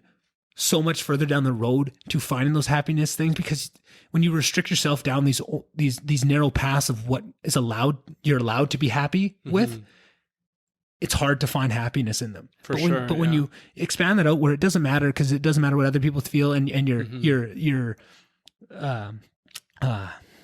lifted up by the people around you to explore whatever you want, whatever form that takes, you're going to find happiness that much faster, right? Like I think everybody can find happiness, and you can find happiness in, there's people in terrible situations that are happy, right? That have no money, terrible people around them in shitty circumstances, and the happiest people I ever meet. It 100% comes from within, but you can make that easier and harder on yourself. And that's something that I feel like is important about raising kids and breaking down those walls, because there's the reverse as well, right? There's girls out there that live in areas where it's not okay for them to pursue some more manly pursuits. And that's changing a lot. And I feel like we're making the progress down that road started happening a little bit sooner, but now we're seeing that with males. And, you know, it's okay to cry. It's okay to be emotional, right? Because I'm still a super emotional guy. I almost cried about 6 times throughout this podcast, just with some of the stuff you're saying, right? My eyes are tearing up. That's just who I am. But I have to be okay with that, right? There's nothing wrong with that. And a huge piece for me of that was starting to listen to someone like Joe Rogan, that is so tough, so manly, but also so full of love, and so okay with talking about that he's a soft guy, and that he cries and cries at movies and loves things. If he hears a beautiful song, he'll cry.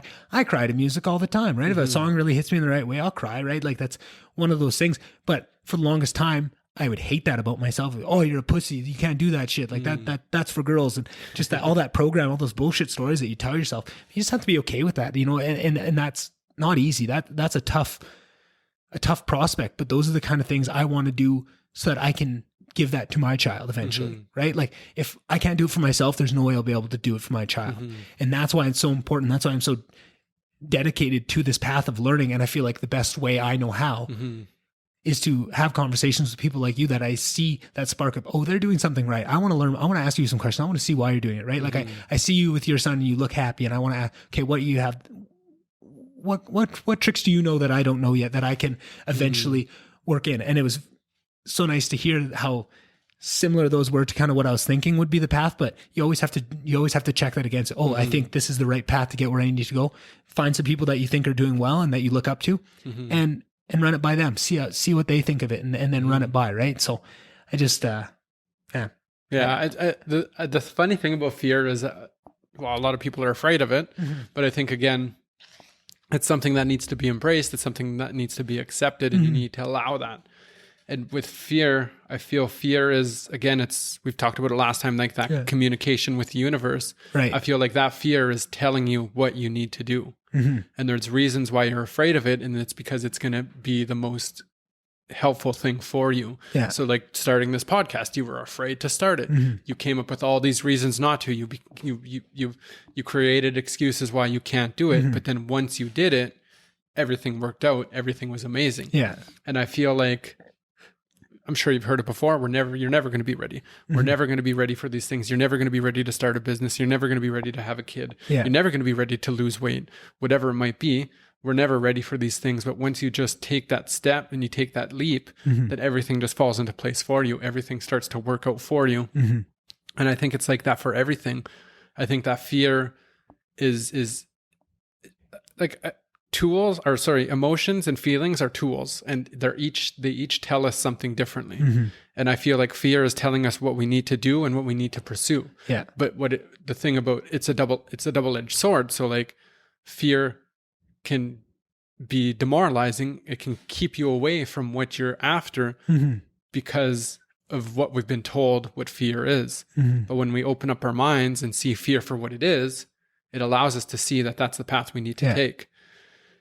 And I that alone is just so important. It's helped me with everything. So like I don't know if I said this last time, but I was working in the oil field and I got laid off. Oil was shit, got laid off. And it's like, okay, what am I going to do now? Like, I'm afraid, like I'm not going to be able to afford bills, blah, blah, blah, whatever it is. And then I was still overweight, and I said, okay, what if I became like a personal trainer? I already lost like 30 pounds, right? 40 pounds maybe. And it's like, okay, well, like, fuck you, man, you're still fat. Like, how are you going to be a personal trainer? And then it's like, then all this fear comes in, all these thoughts come in telling me that I can't do this, why I can't do this, all these reasons and all these excuses that I'm now going to validate. Where it's like, fuck it. I'm just gonna look online and see. I'm just gonna kind of take that first step. I'm gonna open the door. So look online. Personal training classes are certification in Edmonton. Going through it, it's like, okay, oh, Nate, 2 years. Oh, fuck, I don't got time to go. I need something now. Keep looking. Oh, this one, 3 days. Ah, that's too quick. No. It's like, okay, well, this one, 4 months. Oh, fuck it. I'll just see what it's about. Open it up, look at it. Okay, 4 months. That's not too bad. Just, but how am I going to afford my bills? Oh, I can't do this. I can't do this. You know what? Maybe I'll just go in and talk to them and see what it's all about. Oh, your classes are from 5 at night till 9 at night? Perfect. I can work throughout the day and still come to school. Sure. Yeah. And it's just like things just start to work out for you. And it's like that initial fear. It's like, yes, we just need to accept that fear. Okay, I'm afraid of this. Why am I afraid of this? I need to explore this. I need to see what the underlying issues are, and just kind of, again, peel back those layers and see see what that fear is for what it is. And under some of those layers every time is fear of your own potential. Like I said earlier, that human potential is huge and limitless. And I think that's something that everybody knows, but they don't want to. All those stories you come up with of, oh, I can't do this because I don't have the time, I don't have the money. Those stories are your safety blanket away from, no, I can do this. I know I can do this. But once you accept that you can do it, the fact that you're not doing it is now you're failing and you're not living up to your potential. So everybody is more comfortable lowering their own expectations of their potential and telling stories and building up these huge things that are all these reasons why, because they don't want to lean into that fear. Because what they're scared of is finding out, oh, I can do this, right? Like, now that you know that, now if you don't do it, that's on you. Yeah. Right? Whereas before, you had all these reasons. It's all external. It's not on you, right? There's just, oh, I can't do it because this reason, this reason, this reason. Once you peel that all back and get in there and go, oh shit, that was all bullshit. I actually can do this. I'm just choosing not to because I don't want to dedicate myself. That's a scary feeling. That's what people shy away from. You might take the first 2 steps as soon as you get to that. Oh, I need to back up, because you never do that. Right? But that's what's so important about getting a taste, just a small taste of your human potential and seeing, okay, I can do this and I want to do this, right? The difference between knowing you can do something and not doing it and thinking that there's the whole world's against you and that's why you can't do it is absolutely absurd, right? That's a huge difference in what you can do. And I think you're so right in just leaning into that fear, because behind that fear is your potential and what you really can do and what you can grow to be, right? Like that's a huge piece of it. And I just think that goes with so much other things. Is just something I've been really high on now is trying to look in other people what they're afraid of and where their talents lie, because I think a lot of the time they'll give hints, right? Like if somebody, I'll use an example, and again, I'll probably run it by him first and make sure it's okay to say this, but Lonnie Brost, another kid from Slave, like very similar to Cody, does these amazing builds, right? Like he builds these trucks, he builds these things for his girlfriend, these vanities, like, and it's just incredible what he's doing. And he just built an Instagram page to show him off. It's called Brost Builds. If you're listening, go check it out. It's fucking sweet. The shit he makes is nuts. So I saw that first thing, and 2 years ago I would have never done this because I don't really know him. I knew his brother and I knew his dad, and I know they're a great family. I know they're really nice, but other than that, I don't really know Lonnie that well. But I reached out to him and said, holy shit, man, like this is impressive. Like, I don't know what you're doing for work, but I think you should pursue this and find a way. I know you can make money doing this stuff, whether it's custom builds that people contact you to build, or, you know, like having a podcast or a YouTube channel where you go through building stuff, kind of like what I said with Cody, but just fostering that. When you see that spark, oh Jesus, when you see that spark in somebody of talent and passion, you got to blow on that flame. You got to spark that ember. You got to do everything you can. And that's, you had mentioned it in what you think of being a man and being a father, of it's not only doing it for yourself, it's then helping other people along the way. Once you find these tools for yourself, how do you put that hand back and pull people along with you? Again, something that Joe Rogan was famous for, of pulling people with him and raising everybody up and showing them off. And I think that's such a huge piece of what we need to be doing and things like that. And I told him, you know, like if you do make a YouTube channel and stuff, come on my podcast, we'll talk about it, and I'll try and spread it as much as I can, right? I don't have much reach right now, but I plan to grow that. And I have the confidence in myself that eventually, years down the road, this will be something where I can actually springboard people and help them take that first step, or help them along the way, or just be a small piece in their big puzzle of success that they're building and happiness that they're building for themselves. But I think you just got to be on the lookout, and that all starts with being happy with yourself. You can't help nurture happiness in someone else if you're not happy with yourself, right? And so much of it, and you can't lose weight until you start to feel like you deserve it. You can't forgive, you know, your parents or childhood bullies until you forgive yourself for those things, right? Like there's so much of it that it all starts within and not without, and so much of social media and everything is just focused on the external and reinforcing those stories, because that's what sells. Is the majority of people don't think that way, right, Damon? They think they're way more comfortable thinking everything's just done to go against me. So then that's where the money's at for a lot of these people that are just trying to, they don't care what the harm that it causes, but they just want the thing that resonates with the most people, and what the most people are in that negative mindset. So they feed it. They feed it, right? And all these stories, they want you to stay in that because that's what they see. But I think changing it, and I think that's where we see the paradigm shifting, is it's more towards people that are talking personal accountability. You see people like Joe Rogan, like Jordan Peterson, like David Goggins, like all these people that are talking personal accountability. It's starting to resonate, and it's more people are shifting from that external mindset of everything's happening to you to that internal mindset of what I can do and what everyone can bring to the party, and leaning into your own skills and leaning into that fear and going into those places and doing that work. And I think that's the next level, and that's the next revolution of what we're going to see. It's just taking time, but it's growing. It's growing at a huge rate, and you see people and I feel like maybe this is a question I can ask you. So with your clientele, I'm sure a lot of them come for different reasons. They hear from you different places. But I feel like if someone comes to a personal trainer, it's not something that they decide like, oh, I don't want to lose weight. I don't want to lose weight. I don't want to lose weight. Oh, today I want to lose weight. And they go there. It's probably something that they've thought about for a long time. They've battled with. They've probably had a couple ups and downs. What depends on them. Are you finding anything different over the years of what is making people make that change and finally actually making the move to reach out to you? Because I would imagine that there's a lot of people that hear, whether it's a Joe Rogan or someone, just giving them that first push of, you know what, I am going to try it. And I do that. Where do you find your clients are getting the inspiration to take that first step from? I think a lot of it does come within. Yeah. Like a lot of them. And you know what, to be honest, like, I don't know if anything really comes, everything's kind of like that spark. Everything kind of, you have like that aha moment from something external kind of. But you knew it to begin with. But you kind of already knew it. You already had it. Yeah. And like, now that fire is in there, now it's like, okay, I need to do something about it. People have tried. People come in, they have tried for years and years. One of the first questions I ask people is, what brings you in here today and not 6 months ago? Why didn't you come in 6 months ago? And it shocks people. They're like, like, I don't know. Yeah. Like, it's like, and then then this is where you find out what all their reasons are. This is where they don't know it, but I'm asking what their obstacles are. What has been holding you back? What's the roadblocks? What are your roadblocks? And that question is going to give you that. Oh, 6 months ago. Yeah, like I just didn't really have the time. I was just like a little bit afraid. Gyms were busy, blah, blah, blah, blah, blah. Yeah. All this. And it's like, okay, like let's peel that stuff back. Yeah. So you don't have enough time. What does that look like? And then just kind of go on from there. But yeah, a lot of it is fear. A lot of it is fear. People don't want to come in. They're afraid. They don't want to fail. A lot of people are afraid of failure, which we need to understand that failure is, again, it's a good thing. We've been taught that all these things are bad. Fear is bad. Failure is bad. Crying is bad. That's fucking bullshit. All this stuff is going to help you get to where you want to be. You look throughout history, you see it all the time.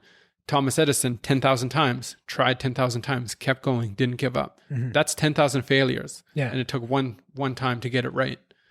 That's not actually, like, they're failures, but they're not bad. They helped him get to where he eventually got to. Yeah. It's the same thing when you're trying to lose weight. Seeing that weight scale stay the same or increase slightly, that's not a failure. It's just a part of the process. It's a part of the journey. You need to accept that, and you need to keep going. Because it's not, if you've been doing it for 3 months and you're the same weight, it's not a 3-month journey. It's a life journey. And you got to keep going. You got to keep pushing, because you want to zoom out and you look at the big picture, and you're not doing this for 3 months. You're going to be doing this for the next 30 years.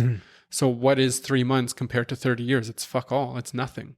So like, why does it matter if that scale doesn't move the way you want to? Because 10 years from now, it's not going to matter if you didn't lose 5 pounds in those 3 months. Yeah. Because now 10 years later, you're exactly where you want to be. And now you're just maintaining that. Yeah.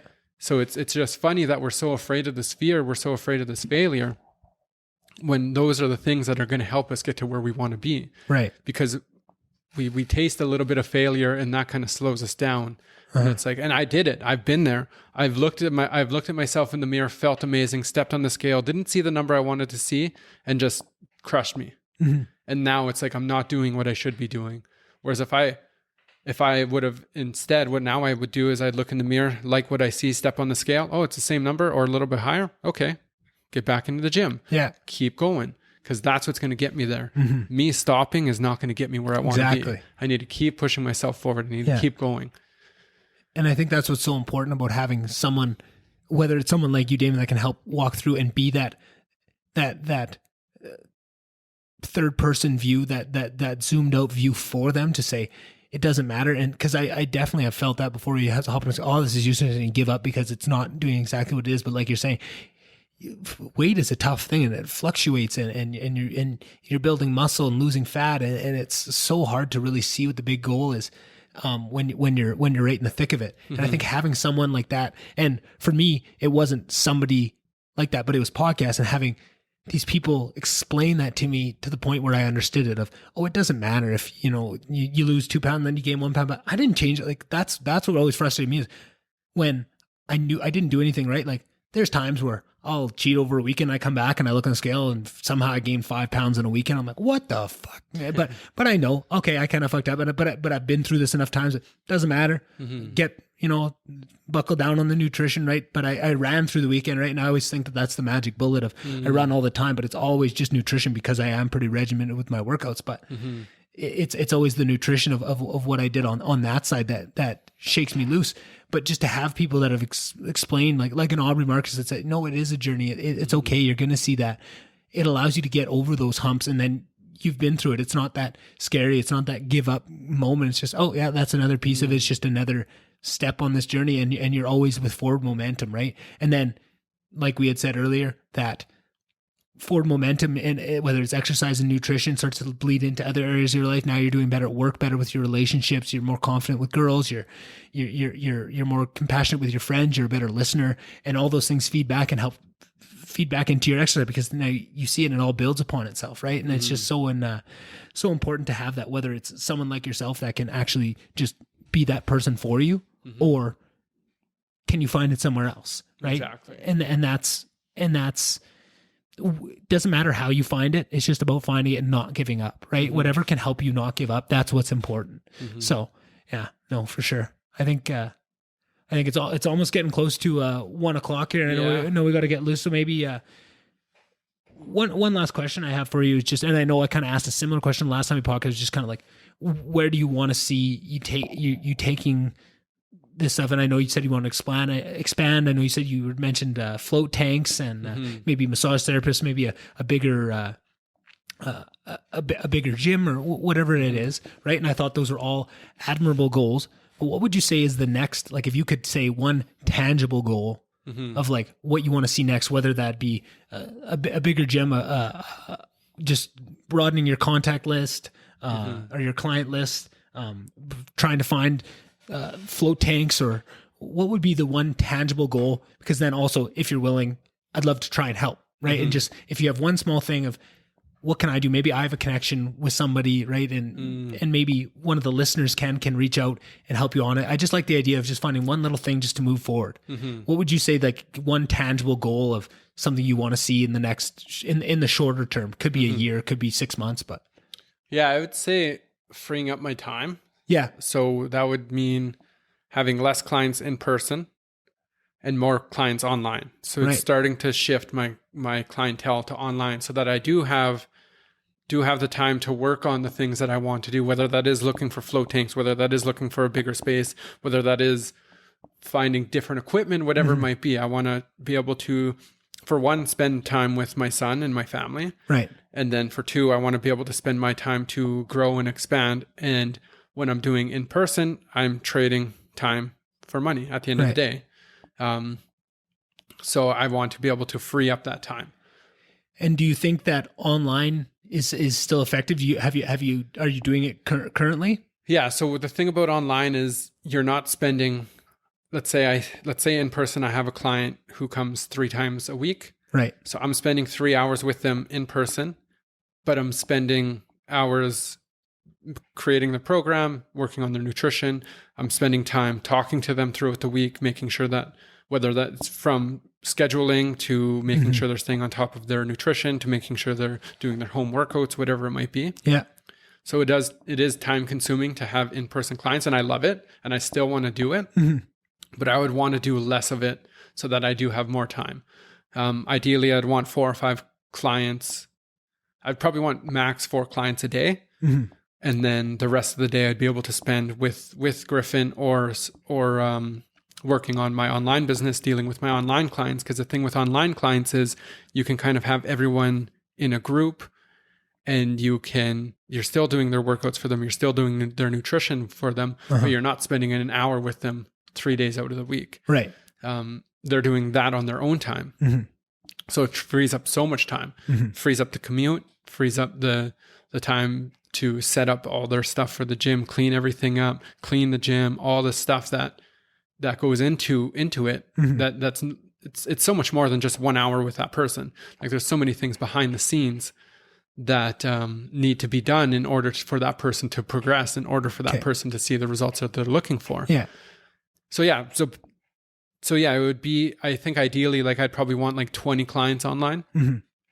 I think that would be sustainable, where I would have the time to do everything that I want to do throughout my week, spending time with Griffin, spending time with my online clients, spending time with my in-person clients, working on creating the business that I want to create. Getting your podcast back up and going? I did get my podcast back up. I'm doing an episode on Tuesday. Awesome. So yeah. I love that. I really enjoyed it. And I think that's something, and I have 2 or 3 ideas on that, and try not to keep you too late. I'll try and get these ideas out quick, but I think that the podcast is a big area of, I know you said you want to expand your reach and help more people without less time commitment. I feel like that's where your podcast is really going to shine, because you can bring these ideas, because so much of this is about the mindset around what you're doing. And even for your existing clients that you're working with, of just, you can only impart so much knowledge into them while also working out and all doing these things. But when you can sit down with other people, they can pull in those pieces from it and really help them out as well, and also bring in new clients. And then just a couple of ideas, and feel free to tell me to go fuck myself, because I don't know your business, but I have a few thoughts. So for the online business, I have an idea of maybe I will hook up with you and I'll become an online client and I'll do it. And then I can talk on the podcast of how that goes and try and give a first person account of what that's like for an online client. Cause I feel like people might be a little bit worried about it. Like if they're going to invest in doing it, they want to see that. But I think you can do it well and I believe in you. And I feel like we can do that. And then it'll be just more talking about it on the podcast and just, oh yeah, I've been talking about my workouts and stuff because it always comes up on it. But, and it's also something I want because I feel like all I do is cardio and I don't actually do any workouts. And I feel like that's where I really, and my muscle mass is crazily dropped. Like I used to be a pretty big guy, but just because I've only done cardio for the past 5-6 years that I haven't really done any workouts. And I feel like part of that reason is I don't really want to go to the gyms with COVID right now. Not that I'm really scared of it, but just with how everybody at work reacts if anybody does anything because they're so scared of it that I just don't want to deal with the headache of that because work's already a headache enough. But I have some workout equipment at home and I feel like if I let you know what I have, me and you could come up with a pretty good system for, working some back into it on that. Then another thought, would you ever consider getting like an employee or another person that you brought on to help take some of that so you could do more in person and you really helped impart your knowledge into them so that they could take those people on and really do more of those things and you could just oversee their work and make sure that you're happy with the workout plans and the nutrition plans that you are and you're more of the brains too. Has that ever been an idea? Absolutely. Yeah. That's kind of where I would shift completely out of in person. Right. So that'd be later on down the road where I would want to do that. Yeah, where I would kind of, I guess, groom a trainer into how I like things done. Does the idea of it scare you at all? I don't think it scares me at all. No, I feel pretty good about it because I know that's the road I want to take. That's the direction I want to go. Right. I think I was not reflecting, mirroring myself on you because I feel like that's always for me, a big thing. When I always say like, yeah, that's something I'm going to do down the road. That's something I probably should do it now, but I'm scared to do it now. Right. And I think that's just me projecting out, just asking. And I'm not saying that is. Am I afraid to do it now? Right. Like, cause I feel like what I heard from you was I love what I'm doing and I want to expand it, but I have these other things I want to bring my time in. I feel like online is definitely one. And I'm not saying don't lean into that. That's definitely, but what would accomplish those same goals of that is to have somebody that you brought on and help bring it in too, because that cuts down your time that you have to invest. It'd be high upfront time because you have to invest in training and stuff, but down the road it would pay off. But the sooner you do that and start investing that time, the sooner you get the payoff of the more freed up time for you. And I think even if, I think also another reason is I feel like lots of people learn better by teaching, right? And I feel like if you would learn about yourself and your own in person, I feel like if you waited till you were ready to transition out of you doing it yourself, and then brought on somebody to train someone, I feel like you'd be doing yourself a disservice because I think there's going to be things you learn from training somebody else to do it that you can put into doing it. So I feel like if you did it earlier while you still are doing it in person, and then you get better out of that too. So those are just kind of my two ideas that I had for it that would help you accomplish your goals. And I think anybody listening to this right now, if any of this has rung true and maybe seems like some of the roadblocks that we talked about have been true to you, and you think that maybe someone like Damon would understand more and be able to bring you forward, reach out to him. Cardinal Fitness, he's on Instagram, Facebook. He got a Facebook page. His podcast is starting back up. I'm really excited for that. And maybe I'll even be a guest on it one time and come talk to you about that. Cause, I love this kind of stuff and I can talk for hours. So it'd be an easy guest if you ever running out of ideas on guests. And like I said, maybe we'll do something where I can, because it's something I need to start working out. I mean, I work out, but I need to actually start building some muscle mass back and start getting that side of it back in. So maybe we can help bring some more transparency and ideas for people that might be a little bit unsure about an online fitness program, and maybe bring some transparency to it of what it looks like and the benefits you get out of it, maybe the hangups of it too, and maybe they need to do a couple in-persons and then go to online, right? Like I feel like there's a whole balance of things we can figure out. And if you're willing to let me help, I'd love to help with any way I can. I think you're doing great work. And it makes me happy to know that there's people out there helping walk people through this journey the way that you are and the way that I've found on my own, but I wish years and years ago somebody would have taken my hand and walked me through and showed me all these tools and all these understandings and the mindset around losing weight, or just the mindset around anything you want to accomplish and what you can do. So I just think you're doing amazing. And thanks again. I know I've kept you here quite a long time. I always feel guilty for how long I keep people here, but it's almost 1:00 and we'll wrap it up. But just thanks one more time. Is there anything I missed on how people can get a hold of you? What's the best way? Instagram, Facebook? I'd say Instagram's the best way, and it's just my name, Damon Cardinal. Okay. I'm on Facebook. I've got the Facebook group Cardinal Fitness, and yeah, that's pretty much the two I use the most. Awesome. Well, sounds good. I mean, I'm sure you're going to be on here again a couple times over the years, and hopefully I'll be a guest on yours. And I'm really excited to see where you take it, Damon. Absolutely. Thank you, Nick. No problem, brother. Ooh-wee. Awesome, man. That was good. That was great. All right, there's another episode in the books. Thanks everybody for sticking with me through all this time, and like I say, all the feedback has been positive so far, and I really enjoy it. I haven't said this in a couple episodes, I think, but I'm really looking for that negative feedback, things that you want to see improvements on. I have got next to nothing on that front. So anybody that wants to throw it my way, I'm a big boy. I can handle it.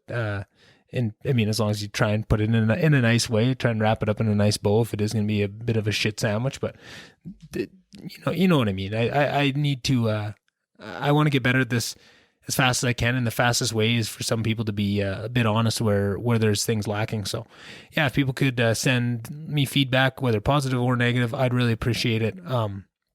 One thing I forgot to mention in the intro was just the fact that I'd really like to be guests on podcasts. I feel like that was always one of the things. I'd be sitting there listening to all these podcasts, and I would just love to be guests on them. And I just got to the point where, I can start my own. But that doesn't mean that itch to be on other people still isn't there. So I would like to just kind of put that out in the universe, put it out loud here. If you see any podcasts that are of a smaller size that you think might be a good fit, reach out to me and say, hey, I think you'd be good on this one. Maybe I can reach out to them and see if that'd be an option. Or if you know somebody that has a podcast recommending me as a guest, that'd be a huge benefit as well. I just thought I'd put that out there. Something I hadn't mentioned on many of the podcasts in a while. I think I should be mentioning it more because it is something that I want to see. And I think when you stay silent about things that you want, they just don't, they're not going to happen. So you gotta talk about them. You gotta make steps towards your goals in any frame, but in this one especially. So that's what I'm doing here. Thanks guys for sticking around for one more episode here. Can't wait to see you next week. Got some exciting guests coming up, and tell a friend, share the social media, subscribe on whatever you're listening to. That helps a lot. Hopefully soon my YouTube channel will be out there and you guys can start subscribing to that. And what more can I say? Just thank you guys so much for supporting me in this endeavor. And I'm trying to think of a million more cool things to do to bring it to the next level and make sure that I'm never wasting your guys' time and I'm keeping you entertained every step along the way. All right. So thank you once again, and I'll see you guys next week.